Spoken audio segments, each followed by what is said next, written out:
Hmm.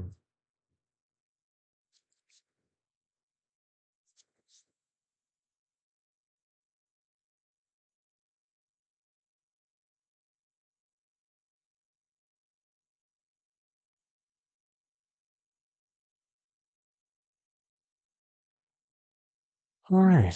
So, hmm,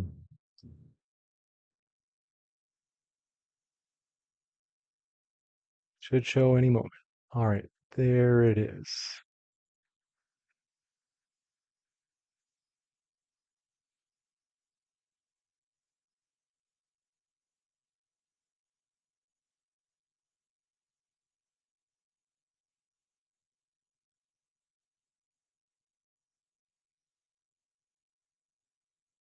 I'm just going to share this link over there.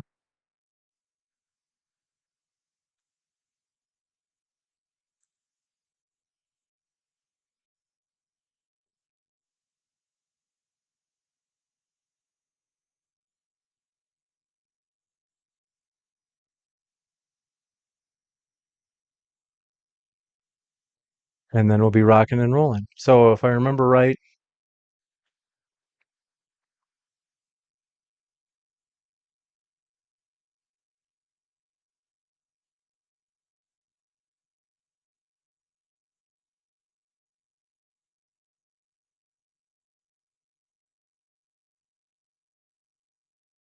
all right, here we go. So that was the end of Daniel's opening. Just going to wait for people to find the chat and then we'll go. So we will jump into, all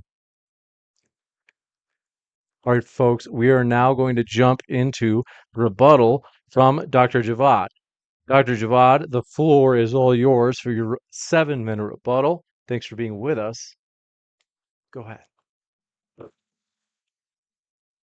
That's right. Let me do that too.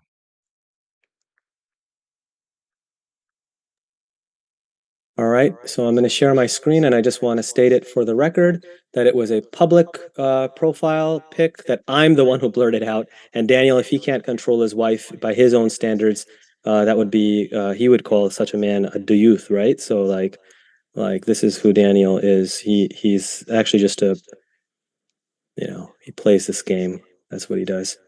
All right, so I'm ready to begin once my screen is showing. All right, can I start now? Oh, hold on. There's that box showing. Okay. All right. So Daniel had one lie after another lie, and please, I need a 1-minute warning. So it's hard to respond to all of this scattergun approach lies. But as far as the Islamic modernists, the vast majority of them were anti-colonial. In fact, they headed up the anti-colonial movement because they actually took the example of Japan. Japan was successfully able to modernize and fight off the colonial force. The exception is the one that he mentioned. So he tried to make the exception as the default, which was Sir Sayed. So if you look at this academic work, and by the way, you're going to have to watch it on Modern Day Debate because Daniel's too scared to show the slides. So watch it on Modern Day Debate so you can actually see my slides and the academic works that I quote. But here you see that this academic says, whereas the majority of the Islamic modernists were against colonialism, only a few of them, including the Indian scholar Sir Syed Ahmad Khan, opted for cooperation with the colonialists.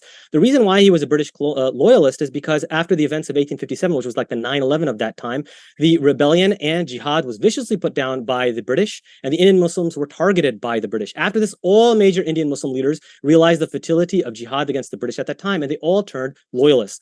Moreover, because it was different in India, is because of the Hindu majority. Sir Syed feared repression by the British, which would target Muslims, and the rise of the Hindu Raj, which would leave if the British were to leave India. That's why he cultivated this relationship with the British. Sir Syed criticized the racism of British rule and called for constitutionalism and increased representation for Indian Muslims. Daniel has selectively and misleadingly quoted him. Most of those are internal critiques, and some of them are sarcastic comments that he's actually making. Daniel is not an academic or a fair historian. And anyways, the ulama at that time in India were also loyalists and quietists. Again, you can see the academic citations on Modern Day Debate, not on Daniel's channel because he's too scared. So did European colonialists want to reform Islam? Yes, some of them did say that, but actually most of them said that there's no such thing as reforming Islam. Reformed Islam is Islam no longer. It is something else. In fact, it was the Islamic modernists who took up Enlightenment ideals of liberty and human rights and demanded them from the Europeans. So they didn't really like this. In fact, what the European colonialists did support, the British especially, they promoted Salafi Wahhabism, which is the ideology that Daniel follows. He says a Hanbali. In fact, Daniel talks about the Rand report. I know the fundamentalists love the Rand report. These are the two Rand reports that they use, and they get a lot of mileage out of them. I actually contacted the author of these reports, and she confirms what I suspected, that these two reports are actually her protesting against the long-standing US government policy of supporting the extremists and the fundamentalists, the mujahideen, at the expense of other societal segments. So these two reports that they cite and get so much mileage out of are actually the exception, not the rule. The rule, in fact, has been the exact opposite. You read these two books if you want to know what the rule is. The rule is that they always support the fundamentalists. So the British are the ones who sent spies and agents, just like Daniel, to go into Saudi Arabia and support these forces against the Ottoman Empire. This was Sheikh Abdullah, who also cosplayed Islam, just like Daniel does. And here's Ibn Saud, who was actually on the payroll of the British, £100,000 a year. This is the guy who helped spread Wahhabism around the world. And this alliance, Saudi-British alliance, has continued ever since. And these are the real Rand Muslims, these traditionalist-minded masses and autocrats. This is who the West, the United States, and the UK have supported. And this alliance has a long, long history and is reaffirmed by every single American president. And that's because they saw Islamism as a bulwark against communism. So they supported right-wing Islamism against the Soviet Union. And they even wanted a Muslim version of Billy Graham that's like a Zakir Naik or like a Daniel Haqiqatjou. They didn't want secularism and they didn't want religious modernism. And again, look at the slides on modern day debate because Daniel's too scared to show them. But here you see that they're all talking about if Islam is undermined and people are modernized, then they'll leave that religious passion, which is a good bulwark against communism. So this is the long-standing support of Islamism around the globe by the US and the UK. The US and the UK propped up Wahhabi Saudi Arabia and encouraged the spread of Wahhabi Salafi Islam, the brand of Islam that Daniel follows. In Egypt, the US and UK supported the Muslim Brotherhood against the Arab nationalists, leftists, socialists, and liberals. In Iran during the 1950s, the US supported the mullahs against the socialist nationalists and even overthrew the leftist nationalist leader supporting Ayatollah Kashani, Khomeini's spiritual godfather. In the 1950s, Indonesia, the US, UK supported a brutal Islamist rebellion against Sukarno, a nationalist leader. In Central Asia, the US favored right-wing Islamism in order to soften the Soviet Union's underbelly. In Afghanistan, US support for the Islamic rights political movement in the country began as far back as 1973 as the US sought to strengthen right-wing and conservative forces. The US and UK supported radical religious forces and created transnational jihad in Afghanistan in order to fight off the Soviets. Meanwhile, Israel supported the Muslim Brotherhood from 1967 all the way to the late 1980s, with Hamas being created as a project of the Shin Bet as a tool against the secular nationalist PLO. In Iraq, the US at some point supported Shia fundamentalists and other times Sunni extremists. It's well known that the US supported the Mujahideen, from which both Al-Qaeda and the later Taliban would emerge. An unclassified document reveals that even ISIS was predicted, welcomed, and seen as a strategic asset to Western interests in the Middle East. These are the pictures and the receipts. Here you have the Made in America mullahs or Made in London mullahs. Here's Israel. Here's they're talking about Israel supporting these radical Islamists. Here's Grand Mufti bin Baz of Saudi Arabia, the Wahhabi one that follows the same creed as Daniel, supporting 500,000 American troops to occupy Saudi Arabia. You're talking about the Rand Corporation. The Rand Corporation supported this policy of supporting Islamists, and it was these two papers that they cite that are the exception. So Daniel is incredibly misleading. Not only this, but these secret agencies, including of the British, have supported agent provocateurs. That's why in the UK, you have these people like Umar Bakri and Abu Hamza, all of these people who are useful idiots for Western interests, and Daniel Haqiqatjou is one of them. In fact, Sheikh Ahmed Musa Jibril, who's Daniel's sheikh is connected to, is thought by some to be one such agent provocateur. This, of course, raises questions about whether Daniel is an agent provocateur or not. So that's the first part. Now we're going to get to the other lies of Daniel. There's too many that he mentioned against MPAC. The reality is he talks about Daniel that Salam worked with George H.W. Bush and the next George Bush, but he always was critical of their policies. Here in 1991, Al-Mariati excoriates Bush's foreign policy and the US-led assault against Iraq. Again, the receipts are in the slides that Daniel is too scared to show. MPAC was opposed to the Iraq war. Here's another statement against that. They were against military interventions in the Middle East. Here, Daniel is trying to show them as Zionists. They're the opposite of Zionists. They support the BDS movement and have defended the BDS movement. And I know them because I work with them. They all support BDS. Yes, maybe they didn't say that we should go hard against MLI because they were trying to go for Muslim unity. I may not agree with that. And I think they actually changed their policy on that issue. That was in the heat of the moment. At that time, they were saying, let's work these things out. Now they're against MLI as far as I know. Daniel is a liar. He repeats one lie after another. He's a smear merchant. He takes half-truths and then uses those to attack people. He's attacked every major American Muslim leader. There's an entire website dedicated to it, and that's why he doesn't want to show this slides deck, because their entire website's dedicated to him and his lying, and he's going to call it doxing. This is not doxing. These are the lies against him, all right? Everybody says he's a liar, even the people who have completely different religious views than I do. They all say this Daniel guy is a deviant liar. Even the Jewish people, so even Jewish people have said that he's a pathological liar. And the receipts are, again, in the slides that Daniel's too scared to show. Daniel's pattern of deception and dishonesty is well known. He calls me Jafed. He says, in the last debate, he said, you are on the payroll of an organization, MPAC, that is getting funding directly from the Department of Homeland Security. This is an outright and blatant lie and slander, which I could actually sue him for. I worked from MPAC from October 2022 to June 2023. During this time, MPAC received a grand total of $0 of federal funding, grand total of $0 from the Department of Homeland Security. The funding for my position came from local Muslim donors, which is actually one of the reasons why I decided to quit. This is a blatant lie. I had much more to go into, but we're going to go to these lies that he says, and he's used the CVE lie against all these other people, including Dahlia Mogahed, and we're going to jump into Daniel's rebuttal. Do want to say, folks, if you haven't yet, do consider voting in the chat on which speaker you thought was most persuasive.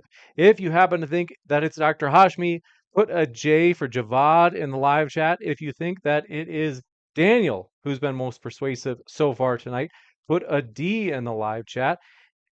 With that, thank you very much, Daniel. The floor is all yours for your rebuttal as well. Let me just double check that you're able to speak. Sorry about that.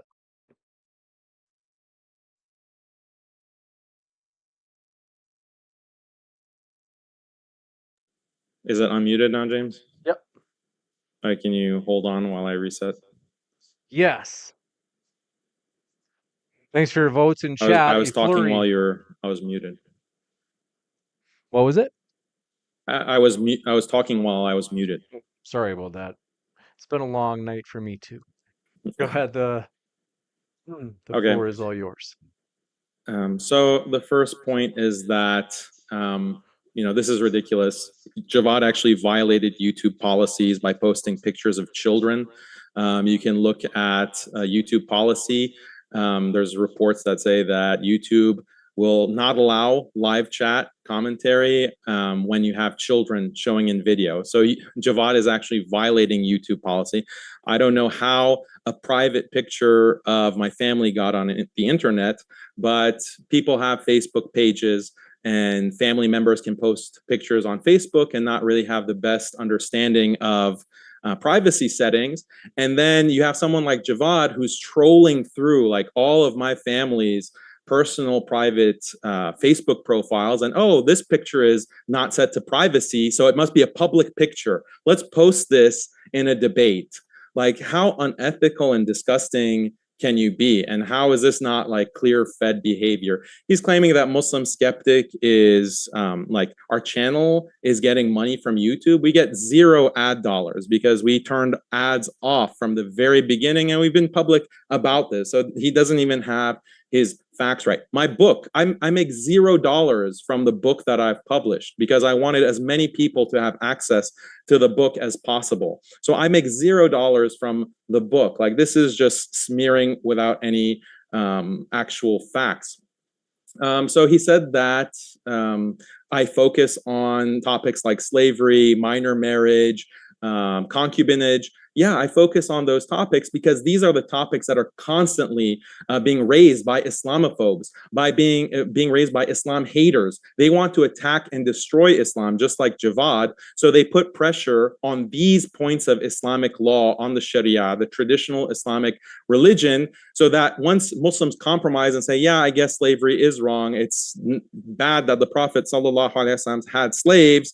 Once Muslims compromise on that, on slavery or concubinage or conquest, then you can move the goalpost and start reforming the next most liberally offensive aspect of Islam. This is the strategy. If you remember from the previous debate with the dominoes, once you concede on slavery, on minor marriage, on even spousal discipline, you concede on those things, then you have destroyed the religion. It's a domino effect. And when you have Islamophobes focusing on those subjects need to be defended. I defend the traditional Islamic view that is shared by 99% of Muslims throughout history, and by the way, is shared by all pre-modern and traditional religions. So Javad doesn't just have a problem with me and my approach, he has a problem with all traditional religions, just like all of these liberal Islamophobes. Again, this is cultural genocide that Javad is in favor of. Javad is lying when he says that most modernists were against colonialism. In fact, most modernists in history between the 19th century and mid 20th century were pro-colonialism.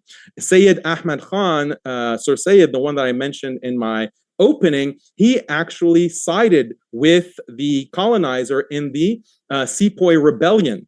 So there's a rebellion where the Indian Muslims are rising up and other Indians are rising up against the colonial powers. And Sir Sayyid is actually siding with the British Empire. So wherever we look in Egypt, Muhammad Abdu, pro-colonialism, he's on the payroll of the colonizer. Mustafa al-Maraghi, Sheikh al-Azhar, he was a Sheikh al-Azhar, pro-colonialism. Sayyid Sheikh Ahmed, pro-colonialism. Sayyid Osman in Indonesia, pro-colonialism.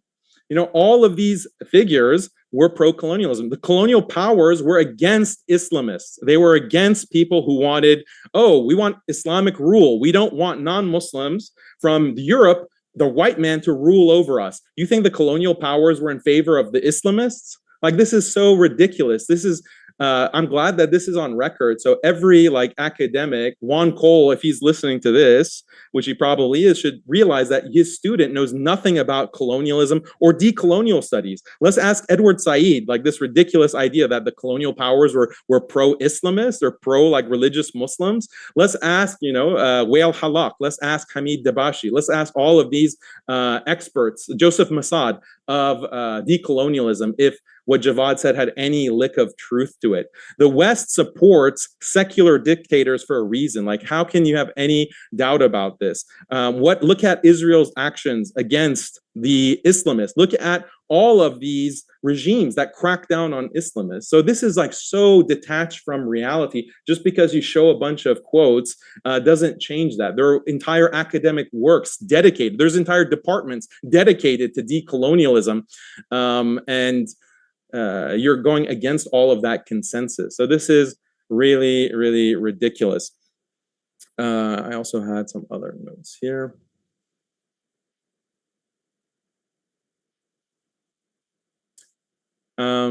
Yeah. So he criticized Haytham Saifuddin, called him an extremist. Where's the proof for that?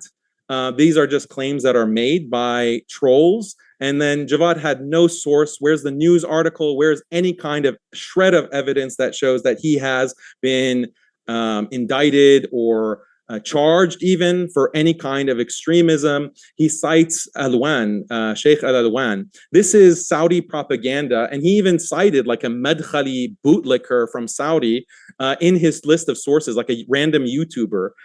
You thought people would miss that, by citing a YouTuber, that's the evidence? Yeah. AQ, ISIS, these terror groups, they can cite whatever scholars that they want. That doesn't mean that those scholars support terrorism. Show us the proof that Al-Alwan supports just murdering women and children through terror attacks, through bombings. Show that. This is just smear tactics. And I never said that Haytham Saifuddin is my teacher. He just had one article that he wrote for Muslim-Skeptic in the past. That this means absolutely nothing. I have no problem saying that Haytham Saifuddin wrote that article, because he has no evidence to show that actually this brother has committed a crime or is any way involved with this kind of shady kind of behavior. Also, motivated by money, this is so ridiculous. I graduated from Harvard with a physics degree. I was in the tech industry for almost 10 years, almost a decade, working in software as a product manager. If I wanted to make the big bucks, it wouldn't be, online to talk about slavery and concubinage and debate feds like you. So, 30 seconds left. Just ran out. I can give you, but since I didn't give you the warning, I can give you 30 seconds if you need it. Yeah, sure. So you notice in his rebuttal, Javad didn't really address all the accusations about MPAC. He said things like, oh, Salam Mariyati was in the Bush administration to help Muslims. This is what all Uncle Tom say. This is what all these native informants say. Oh, I'm working with these governments to help the Muslim community. This is what all traitors and all liars say. Like, this is your defense of Mariyati and MPAC. This is a joke. You didn't address MLI. You didn't, like, how is Mariyati supporting this clearly Zionist organization? You didn't address the invasion of Libya, the Egyptian coup. You didn't address any of these points about MPAC. You didn't get to address CVE either. This is a fail on your part, Jafed. Like, everyone can see that you are part and parcel of this Fed behavior. We're going to kick it over to Javad. Javad, do I understand right that you somehow couldn't hear part of Daniel's rebuttal? Yeah, it kept going back in and out. I realize now what happened. It keeps switching between my headphone and my mic, but I heard most of it, so I'll make do with it. It's fine. Okay. But he might. But Daniel, don't assume that I heard all of your points. So if there's something that you want to bring up, then you can bring that up. Why don't we try 2-minute intervals for the open dialogue? If you guys really want to try open dialogue, I'm okay with trying it, but I have a feeling we're going to do 2-minute intervals anyway. So yeah, just to start off with that. We'll start with those 2-minute intervals. Javad, you got the first 2 minutes, then we'll kick it over to Daniel. Okay, so thank you very much. So yes, I didn't get a chance to talk about the CVE stuff because you can only deal with so many lies at one time. So let's start with the first point, because with the liar, who's like a dedicated liar, you have to do one lie at a time. So let's start with the first and most obvious lie that's against me. Daniel has said, this is his claim. You are on the payroll of an organization that is getting funding directly from the Department of Homeland Security. This is an outright lie. Here's when I worked. This is the grand total of my funding. $0, $0 from Department of Homeland Security. So will Daniel retract this? So it's one lie at a time, because when you have a liar and a conspiracy theorist, they like to, they do a lot of associations and a lot of fast talking and stuff like that to get from one point to another. So we need to know, is this a lie or not? Now, as far as Daniel's financial thing with Alasna and Muslim-Skeptic, we can't take your word for it, Daniel.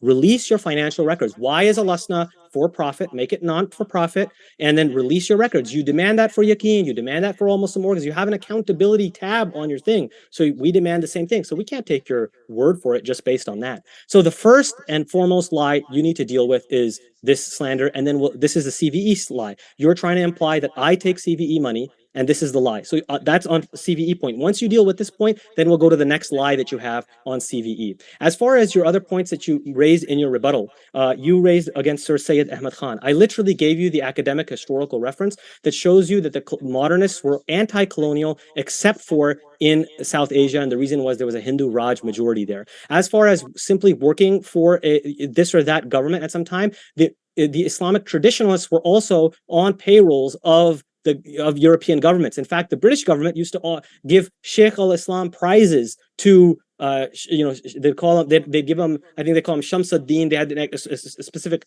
prizes for them. And so the Islamic traditionalists were also on the payroll as well. So this is not a valid argument. 2 minutes for Daniel. Yeah, so that's all nonsense. I also cited academic citations. I never said every organization needs to disclose its funding. If you are a nonprofit, you get certain governmental benefits, and therefore you are required to report your income. I'm not saying that, oh, everyone who is involved with online needs to disclose their income and their funds. That's ridiculous. So you just engage in a stupid straw man. As for Muslim skeptics like supporting extremism or terrorism, I have many, many times condemned ISIS. There are articles on Muslim-Skeptic that specifically condemn ISIS and terrorism. We have said this over and over and over again. Feds like Jafed just bring this up to get us into legal trouble. This is how sleazy he is. Every sleazy tactic, he'll use it, including posting pictures of my children online. This claim that I said you had like money coming in from the federal government, that's not my claim. I call you a Fed because you worked for an organization that is getting all of these benefits, more than just monetary benefits. You're getting benefits in terms of your closeness to the government. You saw those pictures with Mariotti next to presidents and presidential candidates. You get access, you get all kinds of non-monetary benefits. That's what MPAC does by being Uncle Tom's, by being close to the government, by being sellouts. That's what it means to be a Fed. Everyone knows this. It doesn't mean literally like the president is handing you a check. Are you stupid? Like this is like a stupid definition of Fed that you're using to strawman my claim. You are a Fed because your organization is so closely tied to the federal government and has been deputized to surveil the Muslim community, to promote this kind of liberal reformism in the Muslim community. Rand is literally promoting your organization. That's what makes you a Fed. Do you get it? Like, how are you not able to understand such a simple point?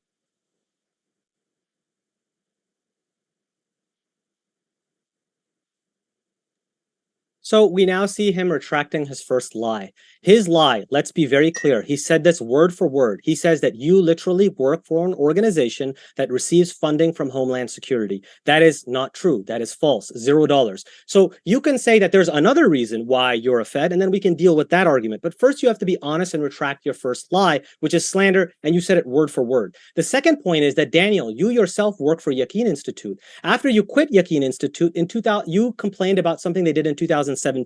Used Facebook posts of Imam Umar Suleiman and claimed that they are involved in CVE. So look at this irony. I worked for MPAC years after the CVE stuff went down, and meanwhile, you were there at Yaqeen while the CVE stuff. You didn't say a word at that time.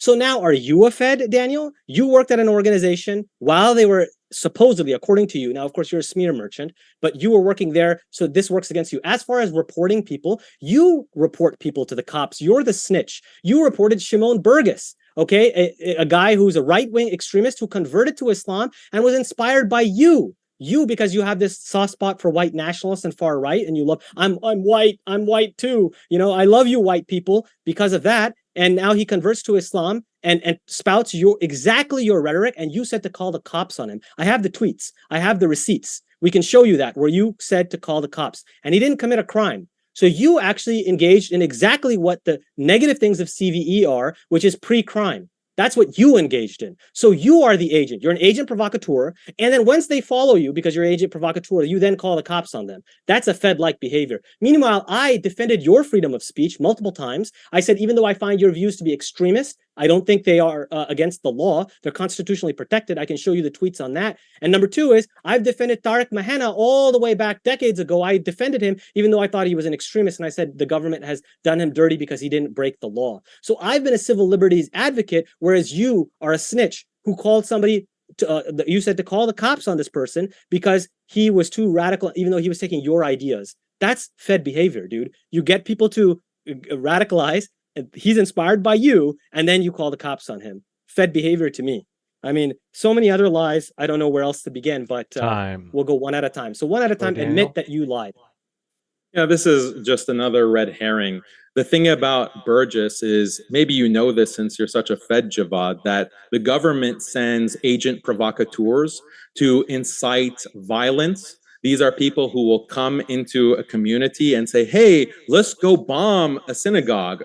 These are agent provocateurs so that they can entrap others. So when you see a person, Muslim-Skeptic does not advocate violence. Yes, everyone should report someone who goes online like Burgess did and starts advocating violence and just killing people in the street.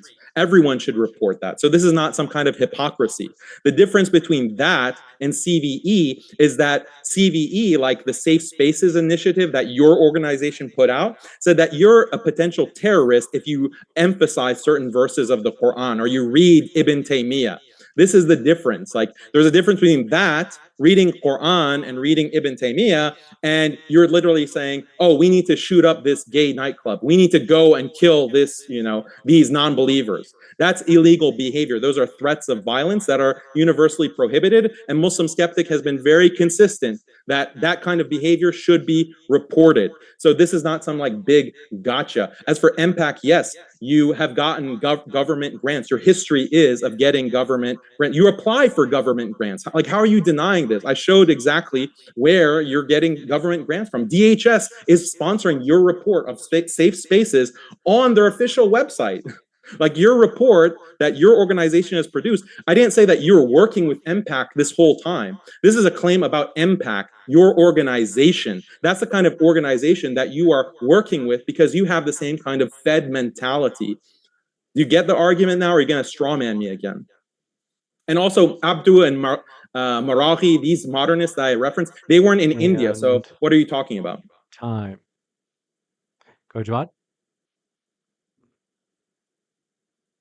Oh, you're on mute. Let me unmute you. All right. So Daniel plays fast and loose with the truth.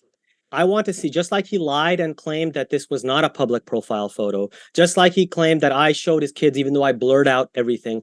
He lies all the time. He's a chronic liar. So here with Burgess, show me where he called to a criminal act. He did not. In fact, he used the same sort of rhetoric that you use, Daniel. So according to me, his speech is actually protected. So again, you, sir, are the snitch. Okay, you are reporting pre-crime. As far and then again, you didn't address the fact that you were working for Yaqeen Institute during the time that the CVE stuff that you yourself would later accuse them of. So again, that entraps you. Do you see how weak? Now you're all like, oh, I'm not attacking MPAC. I'm not attacking you. I'm attacking MPAC.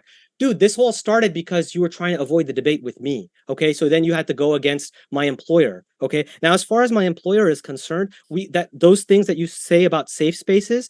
First of all, safe spaces. So the only CVE grant that they actually got was one grant in 2016, which was a $20,000 grant, which they got for their alternative to CVE. It's in the documentation that it's not government CVE. It's a pilot program for an alternative to CVE, which removes the deleterious aspect of a law enforcement aspect to it, and that it makes it community self-monitoring, exactly what you're saying that you should do, which is that you should report extremists. Now, me personally, I don't believe that any pre-crime should ever be reported. And in fact, what they did was from the first version of safe spaces to the second one, they removed that aspect. The one that you're telling to report Burgess, they removed that aspect because of civil libertarians were worried about this aspect. So they removed that. They also removed the aspect that you're talking about Ibn Taymiyyah. I also find that to be silly. You know, if you read Ibn Taymiyyah, that was an outsourcing. They made a mistake there. Not every organization is perfect. You jump on everybody and go down. Like you're going to Imam Sahib Webb and talking to him about something that happened years ago. You have done nothing for the community. You're just a grifter. You didn't even speak about that Imam Sahib Webb thing at that time.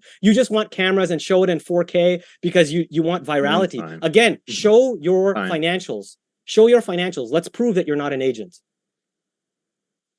Yeah, Sohaib Webb ran away. I was going to bring it up, but he ran away, unfortunately.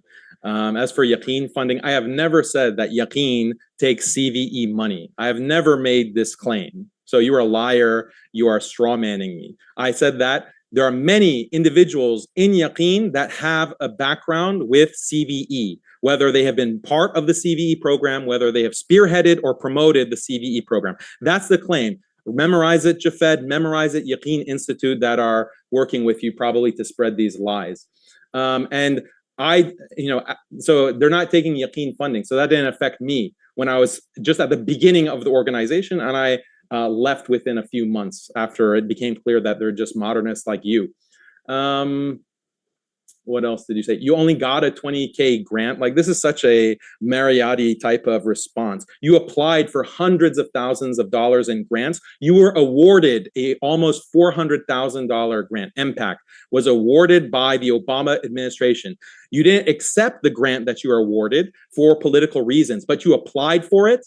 The grant, the CVE grant, was actually awarded to MPAC. You just didn't accept it because it became politically inconvenient, because the whole Muslim community was blasting you for why are you working with the federal government to police the Muslim community. That's the real story. So this is just a line from Mariotti that, oh, we only got $20,000. Even that $20,000 is Fed money. So why are you just brushing that aside? You're getting money from the Fed, so you're just admitting that my point. You're also saying that, oh, we made a mistake. Yeah, you make a lot of mistakes. You still haven't addressed the promotion of the Afghanistan invasion and occupation, the Libya invasion by NATO, which there was full support of that by MPAC. You never talked about any of that. That kind of work that CVE has done. I showed the screenshots. I showed the quotes. This is the documented record. How can you even claim that this is a pro-Muslim organization? And time. Javad?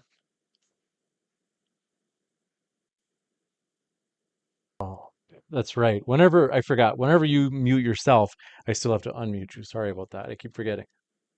Okay, so Daniel engages in his lies and continuous slander, and he tries to avoid the point. The point is that Daniel accused Omar Suleiman of working with CVE of people and intelligence services. We have the tweet from that. That is in 2017 when he himself was working there.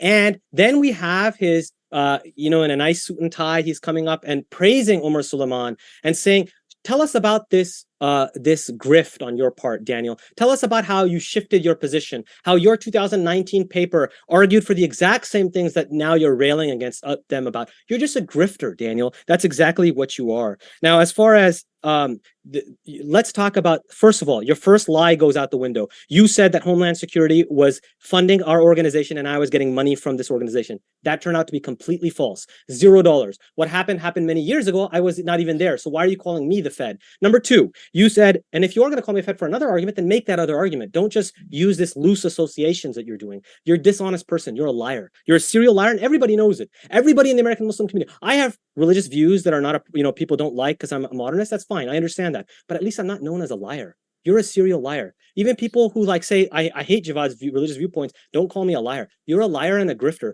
Because you know what happened? You actually couldn't make it. You couldn't get a degree. You couldn't do the grad school route. You said that you're a failure in that video. You said you had to get a minimum wage job and an internship not related to your degrees. And so you were stuck. You said you were a failure. And then Yaqeen gave you the job. You took it happily. You didn't criticize them there. And then they let you go and you've been disgruntled ever since then. And now you're attacking them openly. And then you realize, oh, if I'm extreme and I grift, I get lots of followers. And this is the grift that you are involved with. Now, next, I want to deal with the lie of. Fine. I have to. How much time for the open dialogue is left, James? 33 minutes and 23 seconds. Oh, okay. Should I start now? Go ahead. Okay. So yeah, I praised Omar Suleiman in the past, and then I criticized them. Yeah, it's called growth. It's called understanding the reality. It's called doing research. When you find out someone is a fraud or is doing something unethical, then you criticize for them.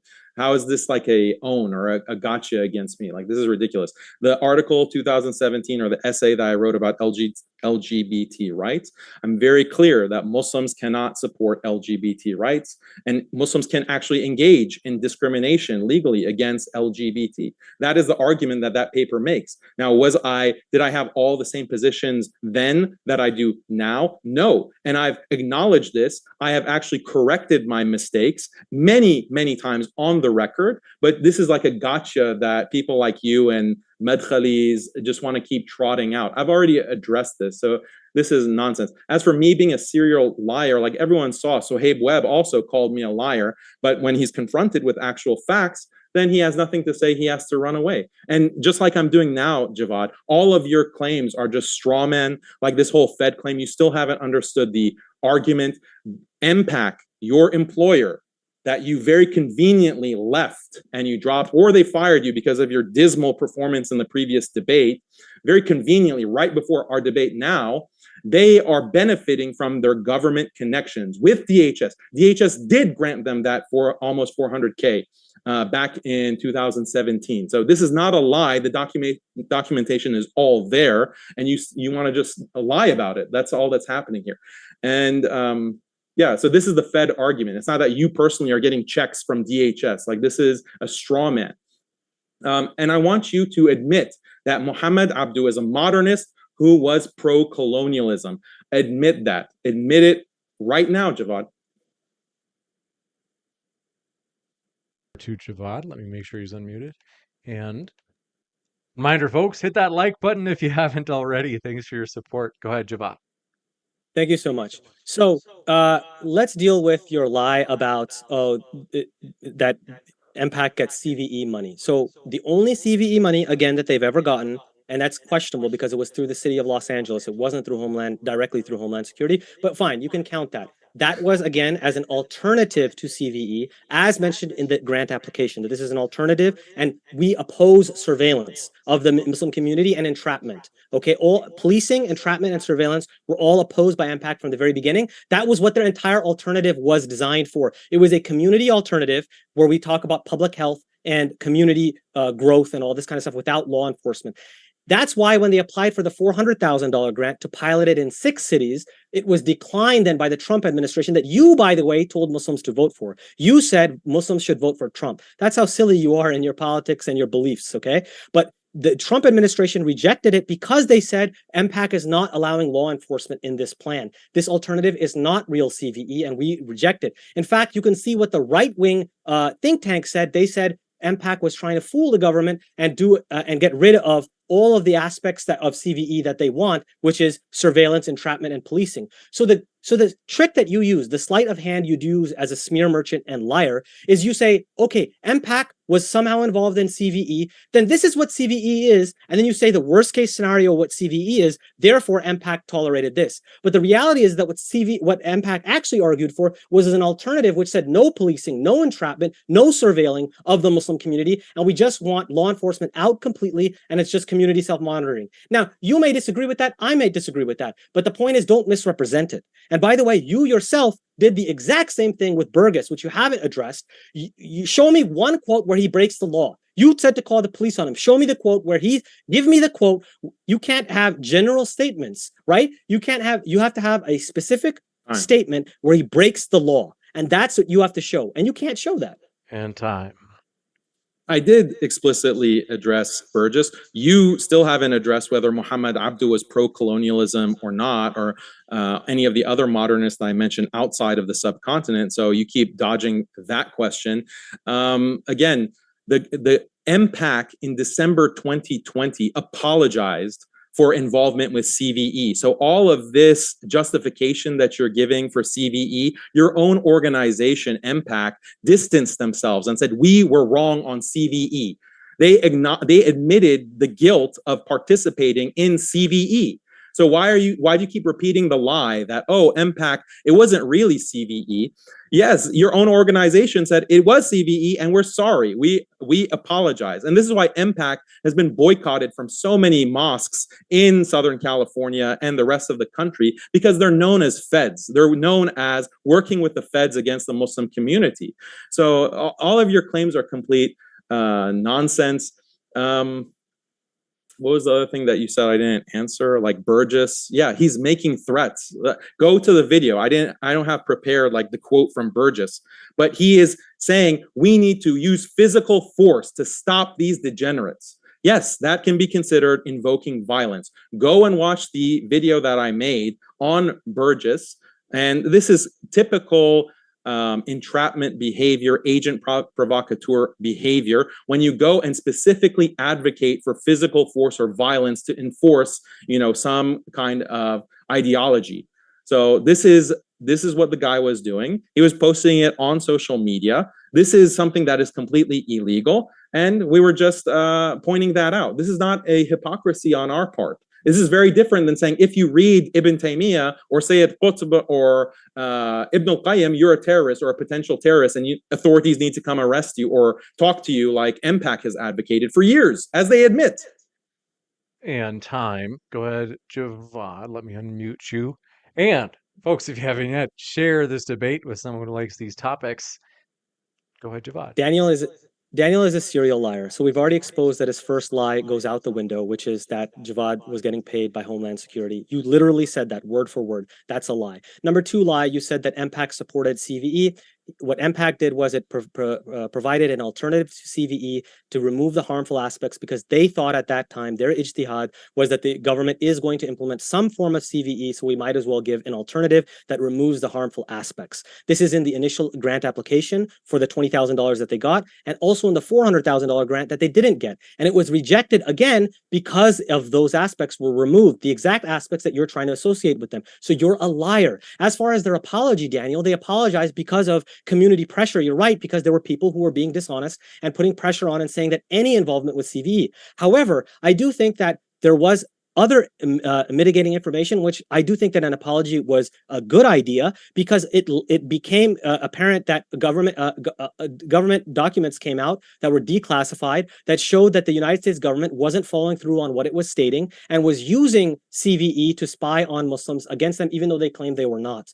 So that was information that was declassified, and so in that sense, that is something that So you could say that they were naive and they shouldn't have done that. But the way you're portraying it as that they were trying, the way you portrayed it in your thread was that they're actively trying to spy and trap and police Muslims. This is a blatant lie. They're actually trying to remove all those aspects. And so you might blame them for being naive, and they themselves think that. But now they do. By the way, the Brennan Center themselves, who were the most critical, says that MPAC refused to work with the FBI. Okay, so I agree with the Brennan Center's viewpoint that it's against, like, it really is harmful to civil liberties that I a believer in. Meanwhile, you still need to show Burgess showing a specific, that statement that you said is not a crime. I'm sorry, you don't know what you're talking about. That's not a crime. To say that you need to respond in a general fashion, that's not a crime. As far as agent provocateur, you're the agent provocateur. You say all the negative things and you don't cross the line because that would get people arrested. So as an agent provocateur, you have to the only thing that I advocate is traditional Islam, that all of the Islamic scholars throughout history have preached, all of these books that you consider to be extremism and you consider to be ISIS light. Like, that's all I preach. What Islam has been preaching for 1400 years, you just call that terrorism. Like, that's you. Even this debate, like your opening, proves that you're a Fed because you're using the same kind of CVE logic. You called me a takfiri, you called me an extremist, you called me a radical. You're saying that I'm inciting violence. This is exactly what CVE is. So you're talking about how, oh, CVE is something that we disagree with. You're doing CVE in this debate. You're presuming the CVE logic of radicalization and takfirism in this very debate. So you're proving that you're just a fraud. Let's see. When will you admit that MPAC supported military invasions and the 2 to 4 million that were killed in the invasions that MPAC supported? When will you admit that the liberal West and liberal reformers support secular dictators, not Islamists? These are all things that you've avoided. What about fiqh books? Okay, ask him. So let's see the Burgess claim. Again, he said physical force. Physical force. This is illegal, and in Australia especially. So do you know Australian law? This is something that is considered incitement to violence. It is potentially dangerous. It is illegal. I don't know why you keep wanting to bring this point up. You say MPAC refused to work for the FBI. Look at the 2006 interview that I cited. He is asking for working with the FBI. Mariotti, your president, asked to work for the FBI in a counter-radicalization program. So why are you lying? Yeah, and all of these native informants and these Uncle Toms claim, oh, now we know better. Oh, the government, yeah, hindsight is 2020. That doesn't absolve you from the crimes. That doesn't absolve you from the Muslims that were spied on and were harmed by your programs at MPAC. This is such a mealy-mouthed type of apology, and it's disgusting. All right. One thing I want to remind you folks, actually, I shouldn't say remind, it's the first time I'm mentioning it. We actually got the poll feature to work. So instead of putting a J or a D in chat, there's now an official poll in the live chat for who you found most persuasive tonight, whether it be Javad or Daniel. Javad, thanks very much. The floor is all yours. So Daniel is a serial liar. He can't get his facts straight. So he says, so I'm sharing my screen right now. Here's Dishonest Dan himself linking to the article, which disproves exactly what he's saying. Here in this article that Daniel himself showed, it shows that Salam al-Mariyati opposed informants and entrapment. When I said that Salam refuses to work with the FBI, I said in the program of CVE. Otherwise, MPAC believes in working with the government. It's because if you're not have a seat on the table, you're going to be on the menu. That's the belief. You, Daniel, you take taxpayer money. I mean, you give your taxes. Don't you want to know where it's spent? Don't you think that? So Salam was in the government, and he actually made a documentary. He was in a documentary that was against the FBI about how they're using informants. This is called the Newburgh Jihad, Newburgh Sting. He was in a documentary. So you're misrepresenting. Just because you work with the government doesn't mean that you support. You're actually working with the government to push back against those specific aspects, those ones that you have accused me and MPAC of. So you're a liar. Even if you had a legitimate complaint, you are a liar because you can't help yourself. So you have to say, Salam works for the FBI, therefore he supports FBI surveillance and entrapment and policing. When in fact, what he works for, and you did this against, what's her name? Mogahed as well. Mogahed gave recommendations exactly against the things that you then attributed to her because you're a liar. So Salam works with the FBI to tell them that they shouldn't do these things. And we know this because the right wing says this about Salam. They call him an Islamist. And so does all, the Trump Trump administration rejected their alternative to CVE. Again, these are all lies that you're saying, Daniel. As far as their record when it comes to wars, I didn't prepare for this because you didn't have this in your initial smear thread. But from what I know is that, yeah, well, I mean, when you have a serial liar, it's hard to go through all of the onions of lie, right? But they do say that they're opposed to military actions in the Middle East, and I showed you that quote. Of course, you didn't show your audience that, right? So if there were a lot of Muslims who supported the war in Afghanistan. I'm not sure if they did or not, but you yourself were part of Yaqeen Institute, and you already you've said now the grown. claim. You've now grown, right? You've now grown, right? So it's okay for other people to grow. All right, we'll kick it over to Daniel for his 2 minutes. You've had double time because you talked to your audience. You cheat in the debate. Look at this. Look at this. In the debate. Let's go over to Daniel. Yeah, I worked with Yaqeen is comparable to working with the feds to surveil Muslims and to spread this policing of the Muslim community. He's interrupting me, James. This is not fair. Yeah, so stop interrupting. You have double time. I'll interrupt you. Hold on, I gotta mute you now. I'll interrupt his time too. No problem. Just tell James, enforce like him being muted. He's muted now. Let me double check. You unmuted yourself. Wow. All right, now he's muted. Okay. Yeah, look at this. 2 minutes. Okay, so I started the 2 minutes. You're comparing like working with the feds to me, like giving taxes as a citizen of a country. Like this is your argument. This is so silly. Like this is, and you're just admitting everything. Like I didn't claim that Salam Mariyati endorses every policy of the FBI. Like this is such a ridiculous straw man. Again, follow exactly what I'm saying, Javad. He has asked to work with the FBI for counter-radicalization in 2006. The link that I shared, that frontline interview, shows that, his statement. Everyone can go to the link and see exactly where he says, we wanted to have counter-radicalization programs, working with the FBI. We wanted to monitor Islamic schools to make sure that they're not teaching anything that the government doesn't approve of. Go and see the quote, like I'm not saying it verbatim, go and actually see what Salam says. And then, like, according to your logic, Javad, you can work with the CIA, like you can work with the, the military. You can actually be involved with the Iraq invasion. But as long as you don't, as long as you oppose some of the policies, like I'm a soldier working for the US government in Iraq, and we're killing a lot of Iraqis, but I don't agree with all the killing, maybe 50% of the killing. Like that's your logic. Therefore, it's okay.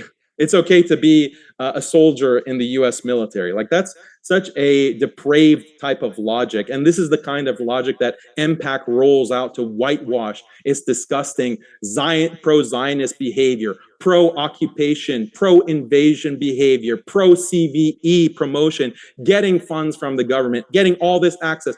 What better picture of corruption do you need than Salam there smiling and shaking the hands of Hillary Clinton and Barack Obama? Like, oh yeah, there's no corruption there. We want a seat at the table. That's what every Uncle Tom says. Oh, we're just helping our community. If you didn't have me sitting at the table and getting fat off of the government funding, oink, oink, pig. That's what your organization is about, Javad. Oink, oink. Time. Go ahead, Javad. Let me unmute you. There you go. Yeah, oink oink sounds like you. You're the pig who calls the pigs and snitches. You're a pig, and you look like a pig. You're a pig. Right? So, wow, big insult, Javad. Really good. Yeah. Okay, let me speak now. Can you mute him? Can you mute him? Can you mute him? Yeah, just muted in. So he has so many lies. MPAC is Zionist. MPAC supports BDS. It can't be Zionist. Another lie. MPAC supports wars. It opposes Middle East interventions, as I showed in the quote.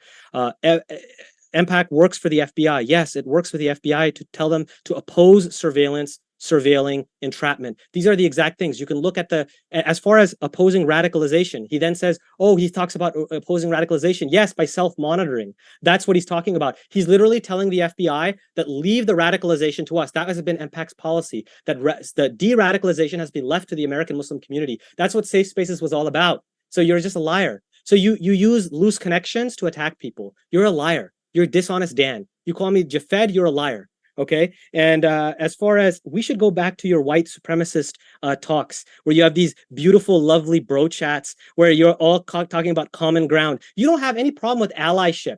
Why do you have a problem with allyship? You actually love these white nationalists. Let's talk about that. And let's talk about your views about black people. You seem to hate black people. You are a racist, Daniel. Why do you have, like, if I was on with a white nationalist and they were talking about criminality of black people, I would get infuriated. I wouldn't tell them, oh yeah, maybe they need religion more, and because white people are more sophisticated and they don't need religion. Like, Daniel, you should fight back against racists. You shouldn't have lovely chats with them. And all of your viewers are talking about what lovely chat. You can't talk to a Muslim with decency. You talk to, you insult, you yell, you do all these kind of things. But when it comes to white nationalists, Daniel loves white nationalists. He loves them. Why? Because they give him virality. That's the reason. You're a grifter, Daniel. You went from being reasonable, working with Yaqeen because you were part of the community, and then all of a sudden you left, and so you had to make money somehow, release your financial records. You won't do that. You've denied that you'll do that, and now your grift is all apparent. You grift. Okay, you don't like Haytham Saifuddin. Say it. Denounce him then. Denounce Sheikh Al-Alwan then. Denounce him. You defend him. If you were reversing your position, that's great. Why don't you do that? You ask everybody else to do these apologies, right? So Imam Suhaib Webb supported Noor Taguri. What about you supporting Sheikh Al-Alwan? Let's have you. Which one's more harmful? Let me unmute you, Daniel.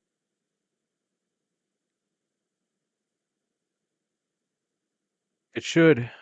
I just clicked unmute. There you go, Daniel. Okay, sure. Starting the time. Yeah, how can I be?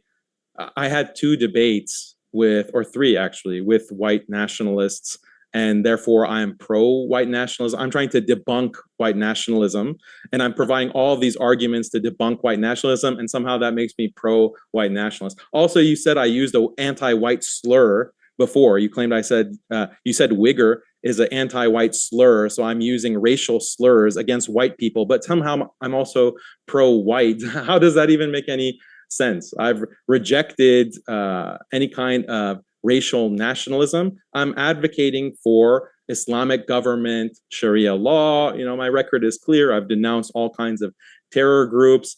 So this is ridiculous. You're the one who worships the white man, Jafed. Look at Sir Sayyid talking about, you tweeted this actually, an entire thread about Sir Sayyid's essay complaining about how Indian Muslims are disgusting slobs who just eat with their hands and grease dribbles down their face. Like this extremely Islamophobic, racist portrayal by this coconut Sir Sayyid.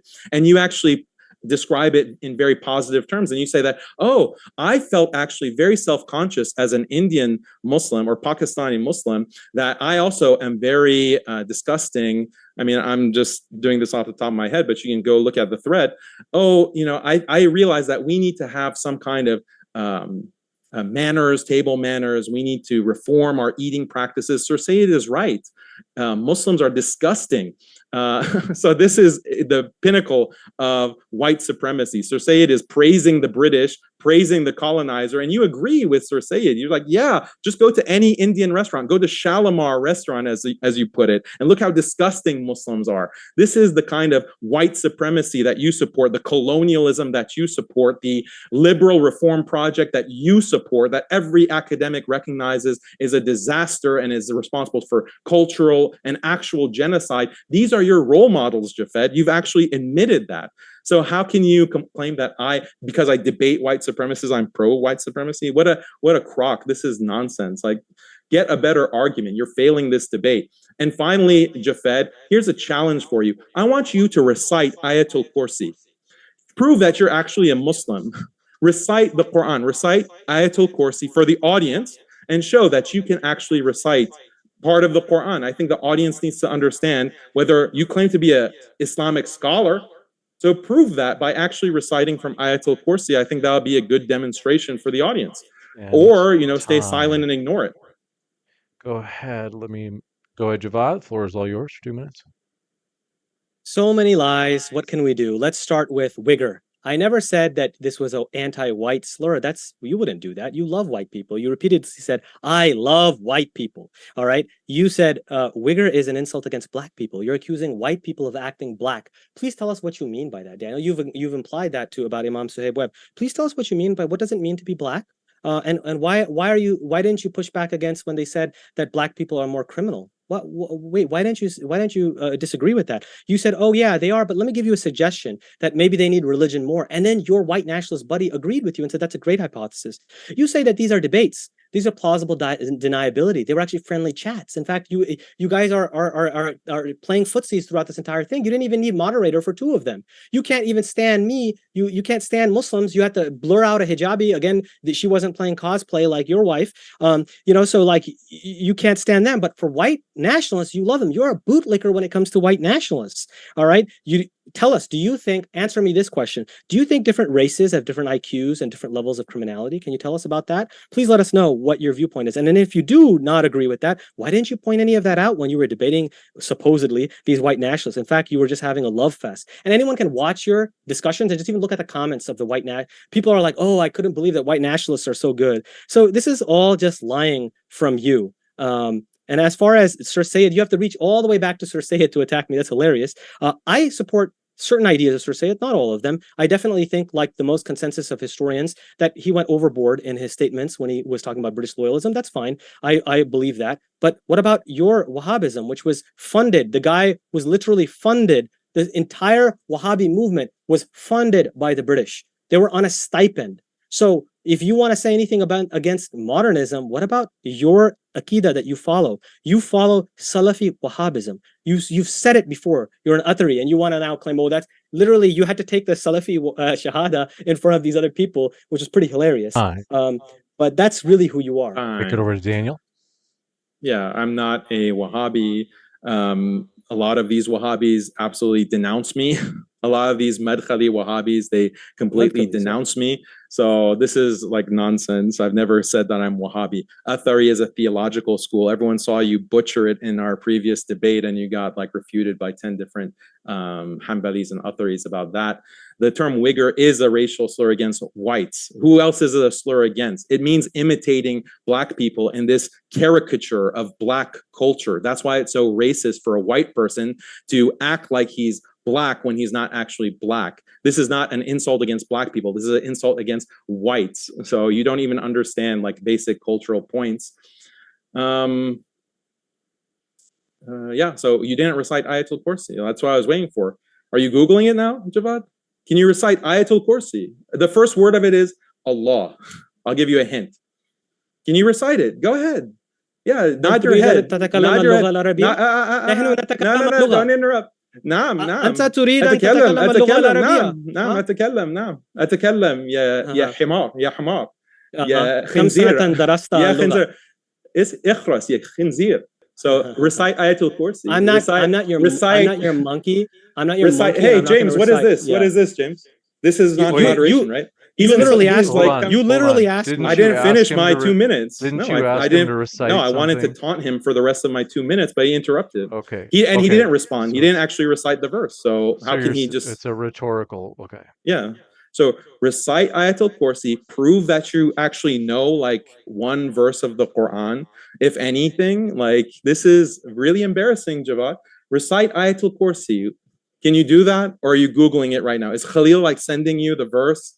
Can you actually read the Arabic? Recite it. Go ahead. What? This is something children, for the audience who are non-Muslims, Muslim children learn this at 5 years old. Like it's one of the first verses of the Quran that you memorize. Jafed doesn't even know this verse. Is he really a Muslim? Was he ever a Muslim? That's the question. Or is he like a Hindu? Javad? Actually, I'll unmute you. We have enough time for, see, what we can do is 2 more. So we'll have this one from Javad. I'll start the clock in a second, Javad, once you're unmuted. We'll have one from you, Javad, then one from Daniel, and then we'll be going into the next section, which is, if I remember right, it's Q&A. So folks, if you put in a question for the Q&A, we originally have a 5-minute break for each guest. I think that was originally, though, that Daniel requested that for prayer time. So I don't know if we need that break anymore. So we should probably keep on rolling because we're already like supposed to have been done with this debate an hour ago. So Javad, the floor is all yours. Yeah, thank you. So Not only have I studied the Arabic language for the last 10 years, I actually lead Jummah khutbahs. So yes, I do read the Quran and have memorized surahs of the Quran. Prove it. I actually took study. No, I'm not your monkey and I'm not going to do it. And Oh the yeah, reason because you can't. hey, stop interrupting. Hey, James, he's interrupting right now. Okay. Like I told you, if you want to speak in Arabic, we can have the rest of the conversation in Arabic. I do. Okay, you're muted, buddy. So I'm not your monkey and I'm not going to just recite on command. And the reason why is very simple. Number one is I'm not your monkey. And number two is if you even have one slight mistake in pronunciation, you're kind of jump on it. And that's the only argument that you guys have. All right. Anyways, so let's go back to Daniel, the liar. Let's dishonest Dan. The entire Muslim Ummah, says that this guy is a liar. All right. Again, they might not like my religious views, but they don't call me a liar. Okay, they don't call me a grifter. They don't call me all these things that Daniel is. All right, so number one, let's release your financial records. Why aren't you doing that? Why aren't you making it a nonprofit? Why is Alasna not a nonprofit organization? Okay, let's talk about your associations with white nationalists. You're claiming that you debated them. What did you refute to them? All you said to them was in the debate, you invited them to Islam and said, hey, why don't you consider a white ethno-nationalist state and just become Muslim? And you said, what if we cut off? You even were soft on migration bans. You were like, yeah, they actually, an audience member asked you and said, do you support migration bans? And instead of saying no, like somebody with guts, like the bootlicker that you are, the white bootlicker that you are, you said, yeah, actually, I discourage people to come to the West anyways. And then Roosh actually says, we actually agree on that. Okay, and he understood well. So all of your people, they understand what you're doing here. We understand what you're signaling. So you are a grifter. You grift white nationalists. Why don't you condemn them and disassociate themselves? Why are you having love fest with them and footsies with them? Why don't you condemn? You still haven't condemned Haytham Saifuddin yet. You haven't condemned even Sheikh Al-Alwan yet. You haven't condemned, and even Muhammad Hijab tells you that these are extremists. You still don't say, hey, I made a mistake. This was wrong. I was wrong. I'm going to delete this content. You haven't done that.